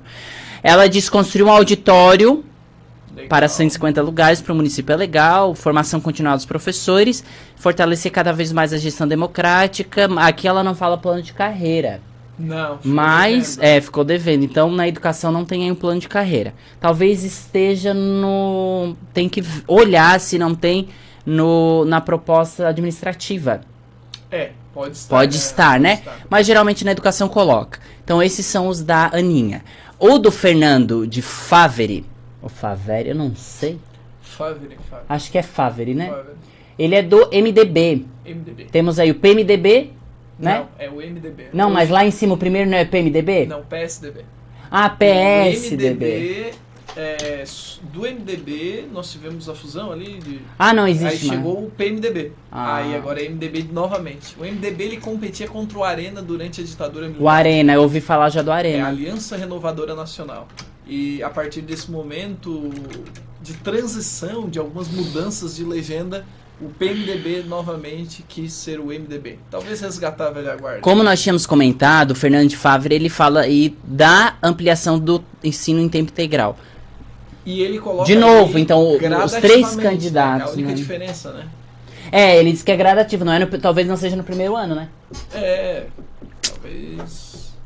Melhorar a infraestrutura física. Infraestrutura física? Infraestrutura... Tem alguns tipos de infraestrutura, mas infraestrutura é uma palavra que não possui mais hífen. Não, isso aí eu até passei batido, isso aí eu acho que não precisa... Mas é infraestrutura física, tá certo, o termo... O termo tá bem encaixado mesmo. Criar novas unidades escolares para atender educação infantil, ensino fundamental, conforme o crescimento populacional. Não acho necessário. Eu acho... Bom, eu vou ficar quieto aqui. Garantir ações voltadas ao acesso e permanência de jovens e adultos no ensino fundamental e médio. Isso aqui... A gente tá falando de EJA. Ensino de jovens e adultos EJA. Primeiro lugar, o que o município está se metendo no EJA?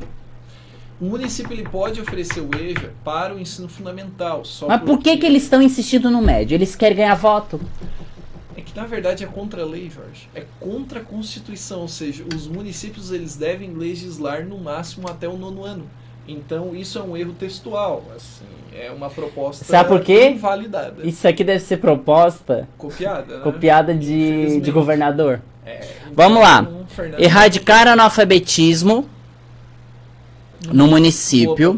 Legal, bacana. Isso aí é crescimento para a população, investimento para o próprio município. Implantar equipe multidisciplinar, psicólogo, orientador, a Aninha botou. Assistente social para atendimento especializado dentro das unidades. Tá, bacana. Desenvolver ações que garantam atendimento de qualidade para crianças portadoras de necessidades especiais. Isso, né? Então é o seguinte, primeiro, por que eles não dão para alguém da educação fazer isso aqui? Antes de publicar, diz assim, vamos dar uma olhadinha, para ver se tá certo, Jorge, se os termos estão corretos. Tu vai assumir uma prefeitura, já não tem ali mais ou menos delimitado um secretário de educação? Não, mas eles não são da prefeitura. Talvez ele tá se candidatando à prefeitura. Mas assim, ele já não tem uma equipezinha formada ali? Será que ele tá sozinho no MDB, que é um partido gigante? Porque assim, portador... Com mais de 1000 prefeituras? O programa Educação em Ação repudia o nome portador de necessidades especiais. Não, aqui com veemência, hein? Não, ninguém é portador de nada aqui, não. A gente talvez... Arma, tá ok? Não, tô brincando. Implantar programas de formação continuada dos docentes, gestores e colaboradores, propiciando a melhoria da qualidade do processo de ensino e aprendizagem à gestão escolar. Não olha o erro de português. Agora eu desisti do erro de português. Todos os 3 têm. Mas bacana. Valorizar os profissionais que atuam na área da educação. Isso aqui é muito amplo.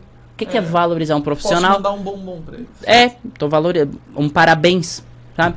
O único que colocou plano de carreira foi o primeiro. Como que é o nome dele?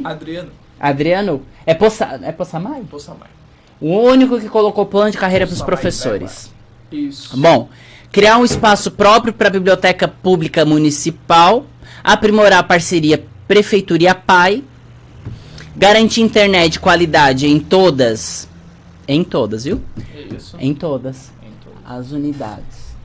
Agora, conceder bonificação anual, presta atenção, ao magistério, vinculada ao cumprimento de metas à melhoria dos resultados escolares. Ou seja... Lucas, eu preciso explicar essa última. Assim, se o IDB... O IDEB... Tá IDB. Se o IDB... Eu vou falar IDB. Se o IDB do município está... baixo, não tem bonificação. Jorge, eu acho lamentável. Assim, e o IDEB? Abre o IDEB de Cocal. Eu acho lamentável oferecer bonificações. Eu acho que... É privatizar? É privado? Virou empresa privada. Quando a gente fala de bonificações... Olha o IDEB de Cocal. O IDB, porque aqui tá IDB, tá? Não é que eu... Me decepciona porque assim, nós estamos falando de partidos grandes. Nós temos o PSDB, nós temos o PP. O PP até tem mais prefeituras que o PSDB. O PP é muito forte, né? Principalmente na base, né? E a gente Cocal está do falando também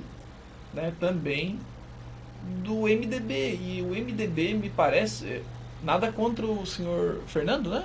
Fernando de Favre, né? É. Mas assim, a concepção de educação que está sendo ilustrada tá muito ruim. Esse é o IDEB? O IDEB. O IDB, o IDEB do ano passado, constataram esse ano 6,6. Então, se o Fernando... É Fernando? Se o Fernando de Favre ganhar a eleição e o IDEB de 2021... Não, é 2022 vai sair, né? Isso, na realidade é 2021. 21. Só porque vai sair em 2022. Então em 2020, se o Fernando de Favre ganha em 2022 for abaixo de 6,6, não terá bonificação magistério. É isso. A que meta, quer dizer? Jorge, a meta para 2019... Qual é a Cocal meta? do Sul, quarta série, o quinto ano, era 6,4. Aí 2021, 6,6 a meta. E 2019, Cocal bateu a meta. 6,6. Não, mas eu tô dizendo assim... Se não for 6,6 em 2022... Sem bonificação. Não tem bonificação. Não, mas o que eu digo é que quando você propõe o aumento condicionado a isso... Só que tem que ver, Lucas, o que ele diz aqui. Não pode esquecer que um dia isso vai estar muito alto também. Ele não está dizendo... ele está dizendo cumprimento de metas e a melhoria dos resultados escolares. Quando a gente fala de melhoria dos resultados escolares, não é só o IDEB. Mas está condicionando isso ali, né? Está condicionando o IDEB. Ainda está entre parênteses IDB. Tudo maiúsculo. Jorge, porque Cocal como que se IDEB fosse maiúsculo tudo, né? E assim, e o IDEB de Cocal bateu a meta. Bateu a meta, olha ali, ó. 2019 a meta era 6,4. Uruçanga não bateu. Mas tu tá olhando o quarto ano. Quarto ano. Vamos olhar agora o nono ano. A meta era Fala 10. 6. Fechou 5,9. Mas a próxima tem que ser qual? A próxima tem que ser 6,2. E assim, né, Jorge? Nós não podemos esquecer que é um indicador razoável. Agora eu fiquei indignado. Eu não conheço, eu acho que eu conheço porque eu traduzi o debate, mas eu não lembro do rosto dele. Mas dos três, eu não... Ai. Olha, o que eu mais gostei foi o primeiro. O que eu posso dizer... Do Adriano Possamay. Eu posso dizer que eu estou um pouco decepcionado com os três, porque o PSDB, o MDB e o PP são partidos de base. Quando a gente fala partido de base, eu tô falando daquele partido que faz prefeitura pra caramba, cara. Aquele que sempre vai ter representante na Câmara de Vereadores. Eu duvido se o PSDB, o PP ou o MDB não tem vereadores aqui. Não tem uma articulação efetiva. Se bem que a Aninha foi a única que botou Libras. E Libras mexe comigo, né? Mas até agora, do Adriano, foi o que mais eu vi muito jargão. Eu vi muito jargão... investimento em muito marketing, né? E muito mais do mesmo, assim, tu falar que vai garantir, que tu vai assegurar... Pô, é o básico, cara. É a tua obrigação. Então... Primeiro, né, Jorge, quando nós elaboramos isso, um plano, uma proposta, ela tem que ter embasamento. Então, assim, de acordo com a Constituição de 88, primeira meta é garantir o acesso efetivo, combater, erradicar, aí sim. Vamos lá. Básico, pô. Bom, esses foram eleições de 2020, a gente discutiu esses três. Semana que vem, Criciúma, tá? Semana que vem eu vou trazer as propostas educacionais de Criciúma. Como diria Galvão Bueno, haja coração, porque vai ser um debate... Semana que vem vai ser bom de ver. Haja coração. Lucas, lá estou eu abrindo o Google. Abro o Google hoje pela manhã e aparece a seguinte fala. Ex-ministro da Educação Weintraub é reeleito diretor do Banco Mundial. Grande Abraham. Vamos ouvir, vamos ouvir isso aí. Aqui a pauta é o ex-ministro da Educação. Tá lembrado dele? Abraham Weintraub? Pois então, não é que vai ocupar uma vaga executiva no Banco Mundial por mais 2 anos e foi reeleito para mais um mandato que começa neste domingo. Mais uma pauta para a Isabela Camargo. Eu pensei que ela não voltava, mas a notícia surgiu e a Isa está aqui de volta. Ô Isa, essa informação foi divulgada ainda há pouco pela própria instituição. Weintraub, a gente lembra, representa o Brasil e mais 8 países no Banco Mundial. Voltei, Marcelo, justamente para te falar isso. Não sei se escapou algum barulho, gente. Aconteceu alguma coisa com uma vizinha aqui, eu peço desculpas. Mas essa última informação realmente vale destacar que Abraham Weintraub não é funcionário do Banco Mundial. Ele é eleito pelo Brasil e por outros países e acaba representando estes países por este período. Agora, temos que relembrar como foi a condição que ele foi para lá. Foi em julho, para cumprir uma espécie de mandato tampão e justamente no momento que ele estava respondendo a inquéritos aqui. Um a respeito daquela declaração que foi dada sobre o Supremo Tribunal Federal, lá naquela reunião do dia 22 de abril, que ele disse que se pudesse prenderia as pessoas aqui em Brasília, inclusive ministros do Supremo Tribunal Federal.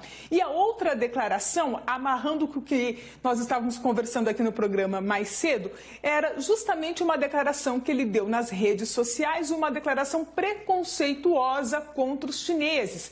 Ele fez um post ironizando a forma como os chineses falam em português. Isso repercutiu muito mal. Ele chegou a ir à Polícia Federal, deveria prestar informações, preferiu ficar em silêncio, apresentou os esclarecimentos por escrito e logo depois acabou deixando, portanto, o Ministério da Educação e foi assumir esta vaga, onde vai ficar agora pelos próximos 2 anos. Marcelo. Isabela, obrigado. Bom, vamos lá. Aí vem mais uma bomba. Ele assume amanhã, tá? Mandato aí de 2 anos. Tampão, né? Na verdade, ele foi para um tampão e agora... Importante lembrar. Weintraub, ele não está ali porque ele é um economista reconhecido mundialmente. Ele está ali porque ele é eleito por uma série de países periféricos que nós temos aqui na América do Sul, incluindo o Brasil. Sabe que o salário dele é 31 mil reais, né? Isso mesmo. O salário dele hoje, por mês, sem o 13º, nesse cargo vai ser 115. 115. Tá aqui, ó. É que na realidade vai receber em dólares e depois há uma conversão, né? Porque Sim. é Banco Mundial. Será? Banco Mundial, uma instituição... 115,8 mil por mês. 2 anos. Sem o 13º. Porque aí dá 258.570... Aquilo é dólar? Não, né? É euro aquilo lá? Dólares. É dólar aquilo lá? Dólar. Não enxergo bem, mas daqui estou. Eu daqui eu não enxerguei. Não, eu enxerguei, mas eu não sabia o que era. É, o S. O S é dólar?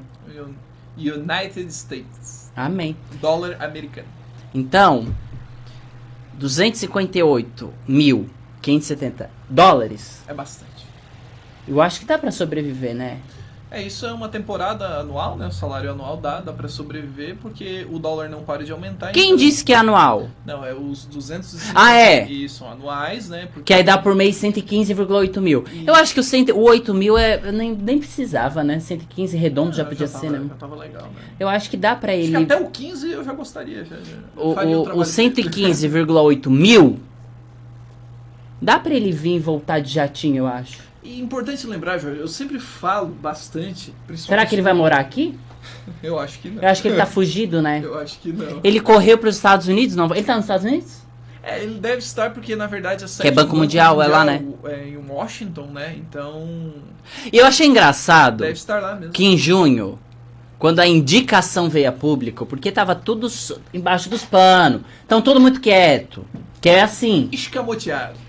A Associação de Funcionários do Banco Mundial chegou a emitir uma carta aberta ao Comitê de Ética da instituição pedindo que a nomeação fosse suspensa. Então ele está sendo muito bem recebido. Com certeza. Abraçado e louvado pelos coleguinhas. Jorge, eu sempre falo bastante, principalmente nos terceiros anos, sobre o Banco Mundial, né?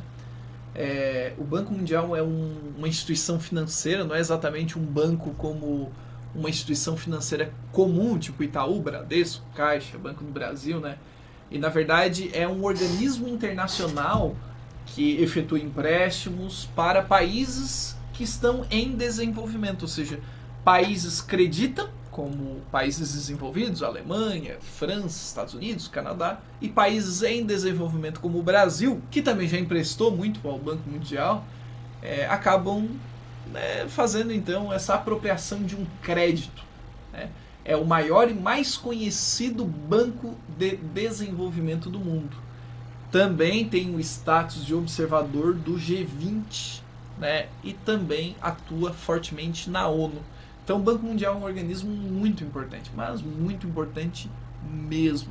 Importante destacar que nós temos um representante, mas não é um representante tão queridinho assim, né, velho? Os amiguinhos não Vamos continuar falando de ministro? Quer dizer... Vamos. Ou de ministros ou ex-ministros? O Ribeirão. Por que nós o Milton. não falamos de ex-presidentes? Presidente Lula. Tá preso ou solto? Estou solto em Curitiba, tomando a minha caninha. Vamos falar do presidente Lula e todas as suas Palhaço. conquistas. Ministro da Educação Milton Ribeiro. Agora o papo ficou sério. Agora sim. Agora eu botei fé. Milton Ribeiro afirma que se reuniu com o arcebispo do Rio para discutir sexualização precoce de crianças. Vamos lá, vamos ouvir. Ser político, que agora eu me tornei, um homem da boa política, no sentido de ser um servidor do Estado brasileiro, segunda-feira, eu me reuni no Rio de Janeiro, apenas para informação, com Dom Orani Tempesta, que é o arcebispo do Rio de Janeiro, para que nós pudéssemos conversar sobre algo que é muito caro ao governo do presidente Jair Messias Bolsonaro, que são os valores da família, os valores a respeito da condução da vida das pessoas num país que principalmente é cristão. E nós sentamos para conversar um pouco sobre essas questões de querer introduzir de uma maneira, creio, precoce, questões de sexualidade com crianças. Noções que passam da comunicação apenas científica para outro tipo de informação. Respeito e sempre respeitarei todas as orientações, todos os encaminhamentos que as pessoas têm, mas temos que ter um pouco mais de respeito com as crianças. Essa é a orientação que recebi e que eu creio ser a melhor para a educação do Brasil. Orientação que eu recebi, creio ser melhor. Ele recebeu de quem? Do além, né? Mas qual é a igreja dele mesmo? Sei lá, mas assim, ó, no final... Não é um banda, né? Que bom que nós levamos o Milton a sério. Mas o mais engraçado é que eu achei que ele tava passando mal em algum momento, porque a fala é muito prolixa. Não, ele queria transparecer uma serenidade, né? Não, mas a serenidade, sei lá, eu gostava... Não, gostava é uma palavra muito forte, mas... Por exemplo, Michel Temer era sereno. Não quer dizer que governava bem, mas era sereno nas falas. Mas não era tão pausado assim, né, cara? Pô, achei que ele precisava de um desfibrilador, é isso? Brilador, né? Ele se reuniu com o arcebispo chamado Dom Orani Tempesta para debater essa introdução precoce de questões de sexualidade com crianças e falou que respeita todas as orientações, mas temos que ter um pouco mais de respeito com as crianças. Nesse trecho do discurso, que foi o que que nós acabamos de passar, o ministro da Educação, Milton Ribeiro, ele não especifica quais são as questões de sexualidade e não explica a relação entre orientação. O que tem a ver a orientação com falta de respeito? Ele não deixou isso claro. No mês passado, ele falou que os gays vinham de famílias desajustadas. Lembra? Lembro. Que nós trouxemos isso pro programa. Agora, ele tá deixando o papo assim. Tem que respeitar as orientações, mas precisa de mais respeito. Como que se uma coisa não conversasse com outra. Né? E segunda-feira... Ele se reuniu, então, lá no Rio de Janeiro com o arcebispo e eles conversaram algo que é muito caro para o governo, Jair Messias Bolsonaro, de acordo com ele, algo que é muito caro para o governo são os valores. Os valores da família, os valores a respeito da condição da vida da pessoa, né? Num país que principalmente é cristão. Eu achei interessante que eles falam principalmente. Ok, não vamos entrar nessa palavra aí que quer dizer muita coisa, esse principalmente. Respeito e sempre respeitarei todas as orientações e todos os encaminhamentos que as pessoas têm. Mas temos que ter um pouco mais de respeito com as crianças. É a orientação que recebi e que creio ser o melhor para a educação do Brasil. Foi o que ele disse. Eu tô sem palavras mais uma vez. Pô, ele vem com aquela fala, primeiro, que gay é família desajustada. Agora ele vem com essa. Eu não sei mais o que esperar. É difícil, hein? É uma grande sacola de asneira. Porque é um pacote completo, sabe? E eu tô mais confuso que a Dilma falando que ia duplicar ou não duplicar, ou que não ia ter resultado. A soma dela ia perder.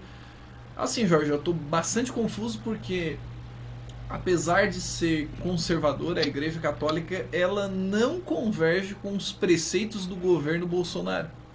Isso é bastante evidente, né? Então, eu imagino que o arcebispo, como a Igreja Católica também, né, principalmente partindo da autoridade máxima ali, que seria o Papa, eles compactuam com a ideia de educação sexual da maneira saudável, né, principalmente não instrumentalizando ou incentivando qualquer coisa, mas esclarecendo o conhecimento. Lembrando que quando o já ia falar doutor Ribeiro, o ministro... É doutor, sim, ele é doutor. Sim, eu não consigo nem chamar doutor. Esse aí, o ministro, o Estado de São Paulo, a Folha não, o jornal O Estado de São Paulo, falando da educação sexual, o ministro ele disse que é preciso mostrar que há tolerância, eu vou dizer bem a fala dele, abre aspas, mostrar que há tolerância, mas que o adolescente que por muitas vezes opta por andar no caminho do homossexualismo, vem de famílias desajustadas, fecha aspas. Essa é a fala que eu trouxe aquela vez. Olha, se nós vamos chamar... Lembrando que o ismo, o sufixo ismo, é doença.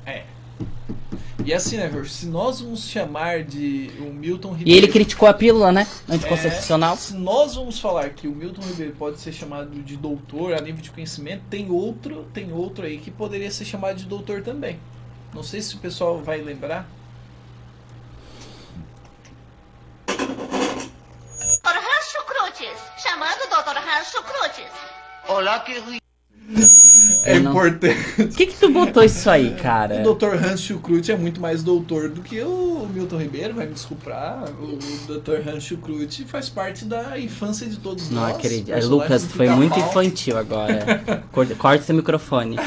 Gente, mas falando sério, né? Quando você faz uma crítica a método contraceptivo, quando você faz crítica a algo que prega a difusão do conhecimento, Jorge, você tá brincando, né?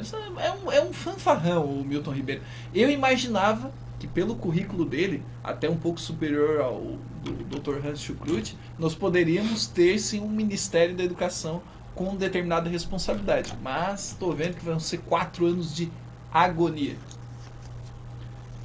Agonia pura. Mas o que ele falou da pílula anticoncepcional? Ele criticou a conduta sexual da sociedade. Ele criticou o quê? A conduta sexual da sociedade. Explica isso pra quem tem caso. O que seria? Segundo ele, após a criação da pílula anticoncepcional, a maior liberdade fez com que o mundo perdesse a referência do que é certo e errado. Aí ele diz, abre aspas, não importa se é A ou B, se é homem ou se é mulher, se é velho ou se é novo, não interessa. O que interessa é aquele momento e tem mais. Eles explicam assim, se for feito com amor, tudo vale. Se vocês têm um sexo com seu vizinho que é casado, com uma vizinha, mas com amor, então pronto, nenhuma dificuldade. Essa é a nossa sociedade. O ministro já defendeu que as crianças devem sentir dor em um vídeo publicado no YouTube em 2016 e que apoia rigor e severidade na educação das crianças. Eu vou comentar aqui um detalhe. que eu comentei a última vez e eu vou replicar. Se você tem um sexo com seu vizinho que é casado com sua vizinha, mas com amor, então pronto. Primeiro lugar. Mas que exemplo estapafúrdio, né? O que o ministro da Educação tem a ver se eu tô com o vizinho, ou com a vizinha, ou com o Y, ou com o X e transando com quem? O que ele tem a ver com isso? O que isso é pauta na educação? O que tem a ver se é homem, se é mulher? Eu não tô entendendo. A educação não tá dando conta dela. Não. E agora quer se meter na casa da pessoa. É isso. Aí agora chega um aluno que é gay, lésbica, vou falar do LGBTQIA+. Eu queria ver o Milton sentar de frente pra alguém que é não binário. Um não binário que não se identifica nem com gênero homem, nem com gênero mulher. Como é que é o nome mesmo? É o que ali na... Queer. E eu queria ver o que ele falaria. Eu acho que ele, com aquela lustrosa careca, não concordaria e provavelmente seria agressivo, né? Essa é a nossa sociedade, meu bem. Não gostou da sociedade? Vai pra outra. Olha, faz igual o Weintraub. Vai pra Turquia, vai pro... A Turquia até teve um incidente... Não, Turquia eles arrancam a mão, é perigoso. Ele ir pra Turquia vai arrancar a mão. Porque, né? Padrão. Mas vai se tapar de burca. Fica em casa, faz celibato. Mas não se mete na orientação sexual alheia. E não transforma isso em um debate educacional. E não demoniza. Ele tá demonizando isso. Claro, é um jogo político estratégico que o Bolsonaro usa, que o PT já usou, no que é contra eu demonizo. É verdade. E aí, quando eu demonizo um assunto, a sociedade diz, não, então pera, então também vamos contra, porque é o demônio. Isso. E vira uma cruzada de debates inúteis, né, Jorge? Claro, é ridículo. Eu fico irritado, não é porque tá indo contra um aluno que é gay ou não. Eu fico irritado porque tá se metendo onde não é chamado. O que ele entende de homossexualidade para dizer que vem de uma família desajustada? O que é família desajustada para ele? É que não segue o mesmo padrão dele? Padrão religioso? Não, não vou nem entrar no padrão religioso. Porque me parece que o padrão dogmático. É, o padrão é o... Se ele tem esse padrão, ele aplique com a família dele.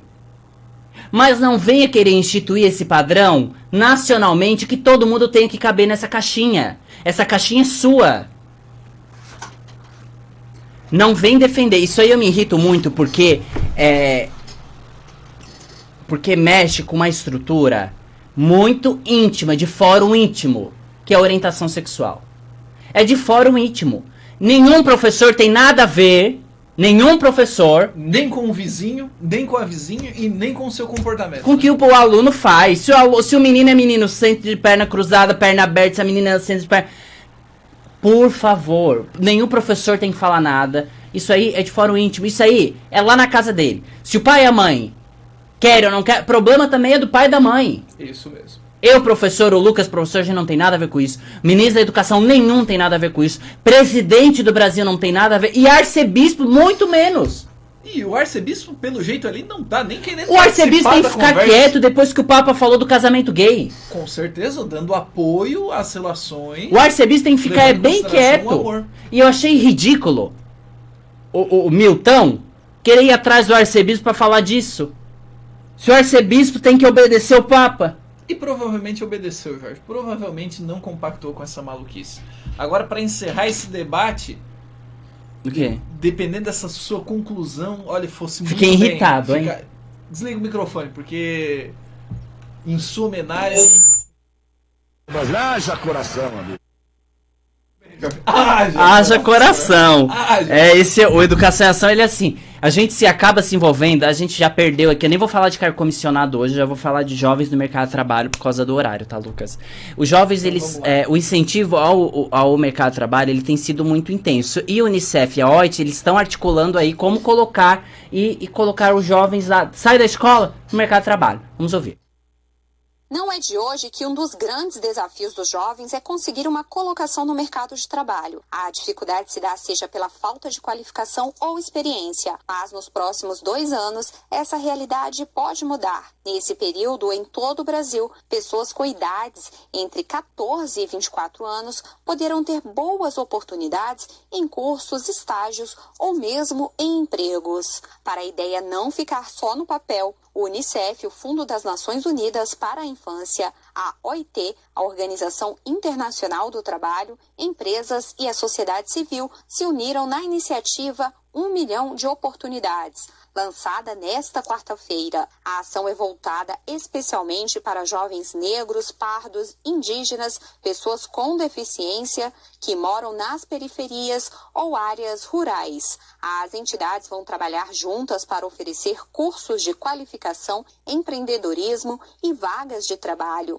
A representante do Unicef no Brasil, Florence Bauer, fala sobre a iniciativa. É uma iniciativa que ela contempla as oportunidades desde a educação até o mundo do trabalho. Então, ela realmente toma um leque assim importante de iniciativas e com o acompanhamento dos adolescentes e dos jovens. Ela tem um foco, isso é fundamental, nos adolescentes e jovens mais vulneráveis. Sabemos que são eles que mais sofrem. Os jovens que conseguirem uma chance de estudo ou trabalho serão monitorados para que não abandonem a vaga, como nos conta o chefe de educação do Unicef, Ítalo Dutra.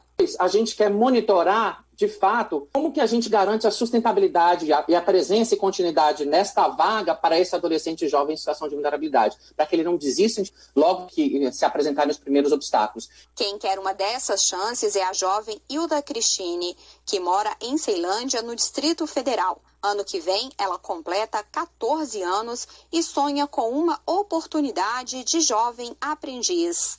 E se o governo permitir, vou trabalhar de jovem aprendiz. Mas também quero fazer curso, faculdade, porque desejo cursar direito. Quem ficou interessado, basta acessar o site mio.com.br ou baixar o aplicativo Mio para saber quais são as vagas oferecidas na sua região. Da Rádio Nacional. É legal, porque a gente tem essa discussão já de muito tempo legal. De como o jovem ele vai sair da escola, o mercado de trabalho é uma transição um pouco dificultosa.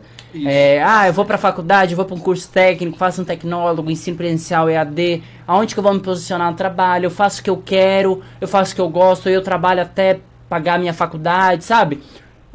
Todos nós passamos por essa angústia, essa dúvida. Mas eu achei legal.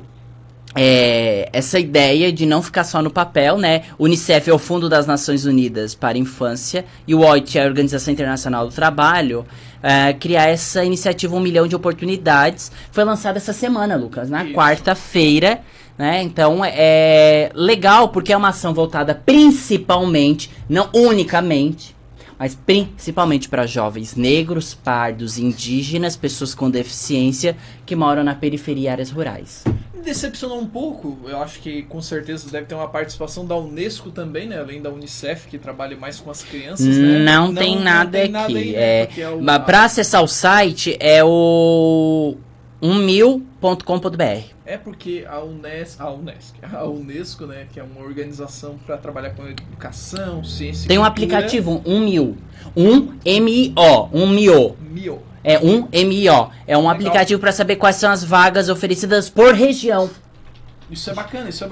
Porque assim, é uma espécie de cadastrão, assim, né? Tipo um classificado enorme, né? Para que ocorra realmente antes que eu esqueça, eu tenho que mencionar. A Prefeitura Municipal. Prefeitura Municipal é boa, né? Não, mas tá certo, é a Prefeitura Municipal. Pode ser uma Prefeitura Distrital. Ah, é? Tá não certo. Tá errado? Não tá errado. É só a Câmara de Vereadores Municipal. Pode ser uma Câmara Distrital também. Câmara de Vereadores? Não, vereadores é municipal, não é? Mas mesmo assim, se não me engano, tem Câmara Distrital. Não, Câmara Distrital. Isso. Mas aí tem a Câmara de Vereadores, é municipal, né? Não, achei que tu ia falar Câmara Municipal de Vereadores. Mas assim, a Câmara não, a Prefeitura de Criciúma está com processo seletivo para contratação de professores. Legal. De orientadores escolares. Então, processo seletivo para a prova. No site da Unesc, tá? Por sinal, tem lá.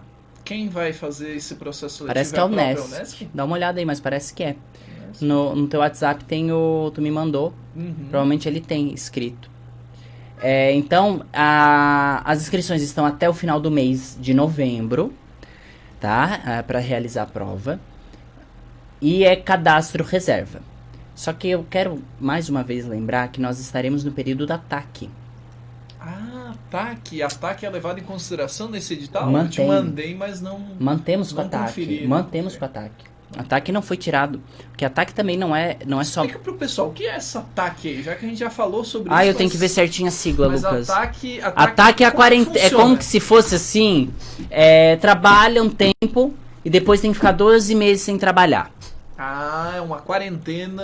É uma quarentena. Termo de ajuste de conduta? Exatamente. Certo. É um documento utilizado pelos órgãos públicos para ajuste de condutas contrárias à lei. Mas eu não sei por que eles fazem isso com os servidores.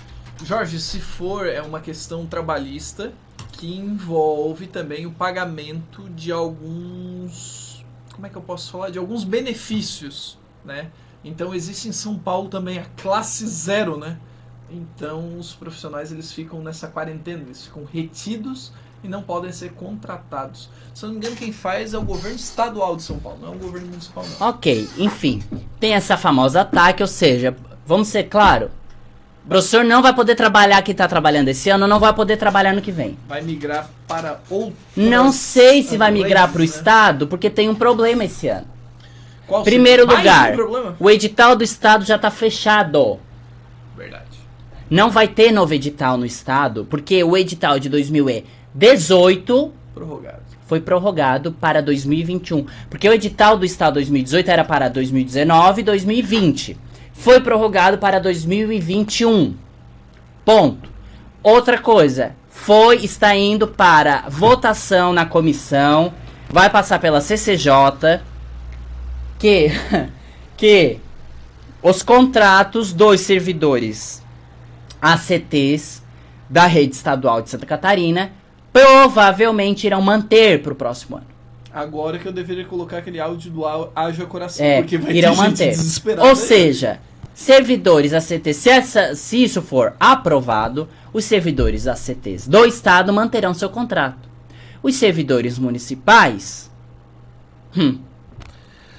olho da rua, Haja Coração. E sem prospecção, e pode começar a levar o currículo em escola particular.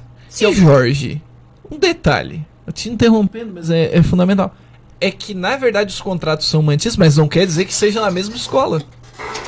Por exemplo, pode ter uma escola que o professor retorne de um afastamento. Não. Esse professor, depende, por não exemplo, rompe o seu contrato, mas ele vai prestar serviço em outras escolas. Por exemplo, um intérprete de Libras que está trabalhando no terceirão. Não vai ter surdo no outro ano, porque ele vai se formar, e aí? Pois é, tem então são alguns casos e casos. E isso significa o quê? Que ainda os do estado, muitos saem também. Sai, não tem, é uma garantia. Só que a gente tem que lembrar que ano que vem vai ter ensino integral. Novo ensino médio. Até já abriu o edital para as ACTs que quiserem já se inscrever, para as vagas que vão já começar a abrir de ensino integral, que é o do reforço, Lucas. Mas, lembrando então que vai ter vaga para reforço, só que a chamada vai seguir o edital. Então, se você se ACT no município e fez esse processo seletivo do estado, você ainda pode estar um pouco mais garantido, tá? É verdade. Você sai da prefeitura, você tá lá o seu nome no edital no estado. Mas eu vou até fazer essa prova do município, hein? Faz, com certeza. Vou fazer. Faz com certeza. Bom, Lucas, tu viu o que aconteceu no sindicato do Paraná? Não tem aí. Não vi. Fizeram um processo seletivo, né? O SED, que é a Secretaria de Estado e do Esporte do Paraná, fez processo seletivo. Eu acho que é esse, Lucas, do cívico-militar, né? Não, pode. É o do cívico-militar? Vamos exibir aqui pro pessoal, então? É esse aí mesmo. Balanço parcial desta sexta-feira, quarto dia da consulta pública sobre a migração de escolas do sistema tradicional para o modelo cívico-militar, mostra que a alteração foi aprovada em 163 escolas, onde o quórum de votação foi alcançado. Outras 54 escolas continuam a votação na manhã deste sábado e também após o feriado. O balanço divulgado no final da tarde aponta que mais de 72 mil pais, estudantes, funcionários de escola e professores já registraram a opinião sobre a proposta de alterar o modelo de escolas. No total, 217 instituições de ensino em 117 municípios do Paraná estão com processo de consulta pública aberto para que a comunidade escolar vote. A votação continua neste sábado, das 8 às 12 horas, nas escolas em que o quórum absoluto não tenha sido alcançado ainda, e retoma depois do feriado, com horário das 8 às 20 horas. O projeto, que criou o modelo cívico-militar e a consulta pública, permite a extensão da votação até atingir o quórum necessário. Para que a implementação seja efetivada, é preciso que mais de 50% das pessoas aptas a votar na escola participem da consulta e que a maioria simples dos votantes, 50% e mais um voto, seja favorável ao programa, que é o maior do país na área, com investimento de cerca de 80 milhões de reais, direcionado a 129 mil alunos. Nos colégios onde a migração for aprovada, haverá implementação da modalidade cívico-militar em 2021. O diretor-geral e o diretor auxiliar permanecem sendo civis, e as aulas continuam sendo ministradas por professores da rede estadual, enquanto o diretor cívico-militar será responsável pela infraestrutura, patrimônio, finanças, segurança, disciplina e atividades cívico-militares. Haverá também de 2 a 4 monitores militares, conforme o tamanho da escola. Estão sob consulta da comunidade colégios em regiões com alto índice de vulnerabilidade social, baixos índices de fluxo e rendimento escolar, conforme a legislação aprovada pela Assembleia Legislativa. Monitores, ok, eu não vou entrar nesse assunto hoje, a gente vai deixar para semana que vem. Hoje a gente joga a notícia, semana que vem conversamos. Porque a gente tinha outro assunto para falar que eu botei no Instagram, muito sério, que é sobre a reunião que teve, Lucas, das entidades sobre... Reunião das entidades, olha. Uma reunião de entidades que são contrárias ao decreto que altera a educação especial. Lucas. Uma temática muito importante. Muito importante. Semana que vem eu vou trazer, mas eu vou deixar claro já um primeiro detalhe. Primeiro detalhe que eu já vou deixar bem claro. Fala, bro.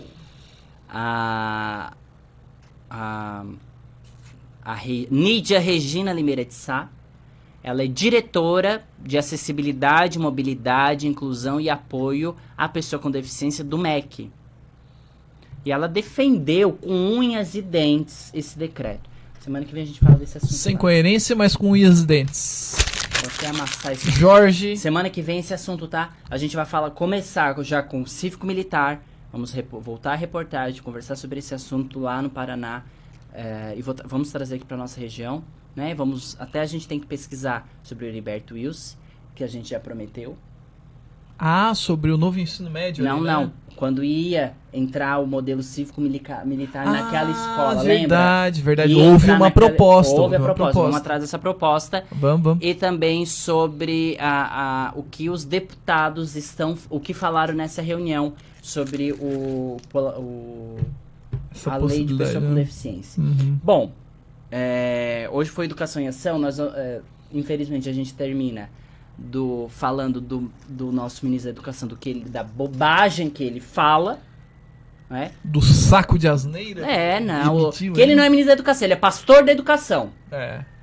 Mas a gente encerra o programa falando disso. A gente agradece primeiramente a companhia de vocês, tanto da rádio como da live, e sábado que vem às 14 horas estaremos aqui. Mas esse final de semana aí que você estará em casa, acompanha a rádio, tem música boa, bota aí uma música para alegrar, mas fica em casa, não sai muito não, que o corona aí a gente vai passar por uma segunda onda, tem que se cuidar, e a gente deseja a você um bom final de semana, uma boa semana maravilhosa, né, Lucas? Isso mesmo, cuidado sempre, né? Cuidado sempre, uma semana muito abençoada, e sábado que vem 14 horas estaremos aí também.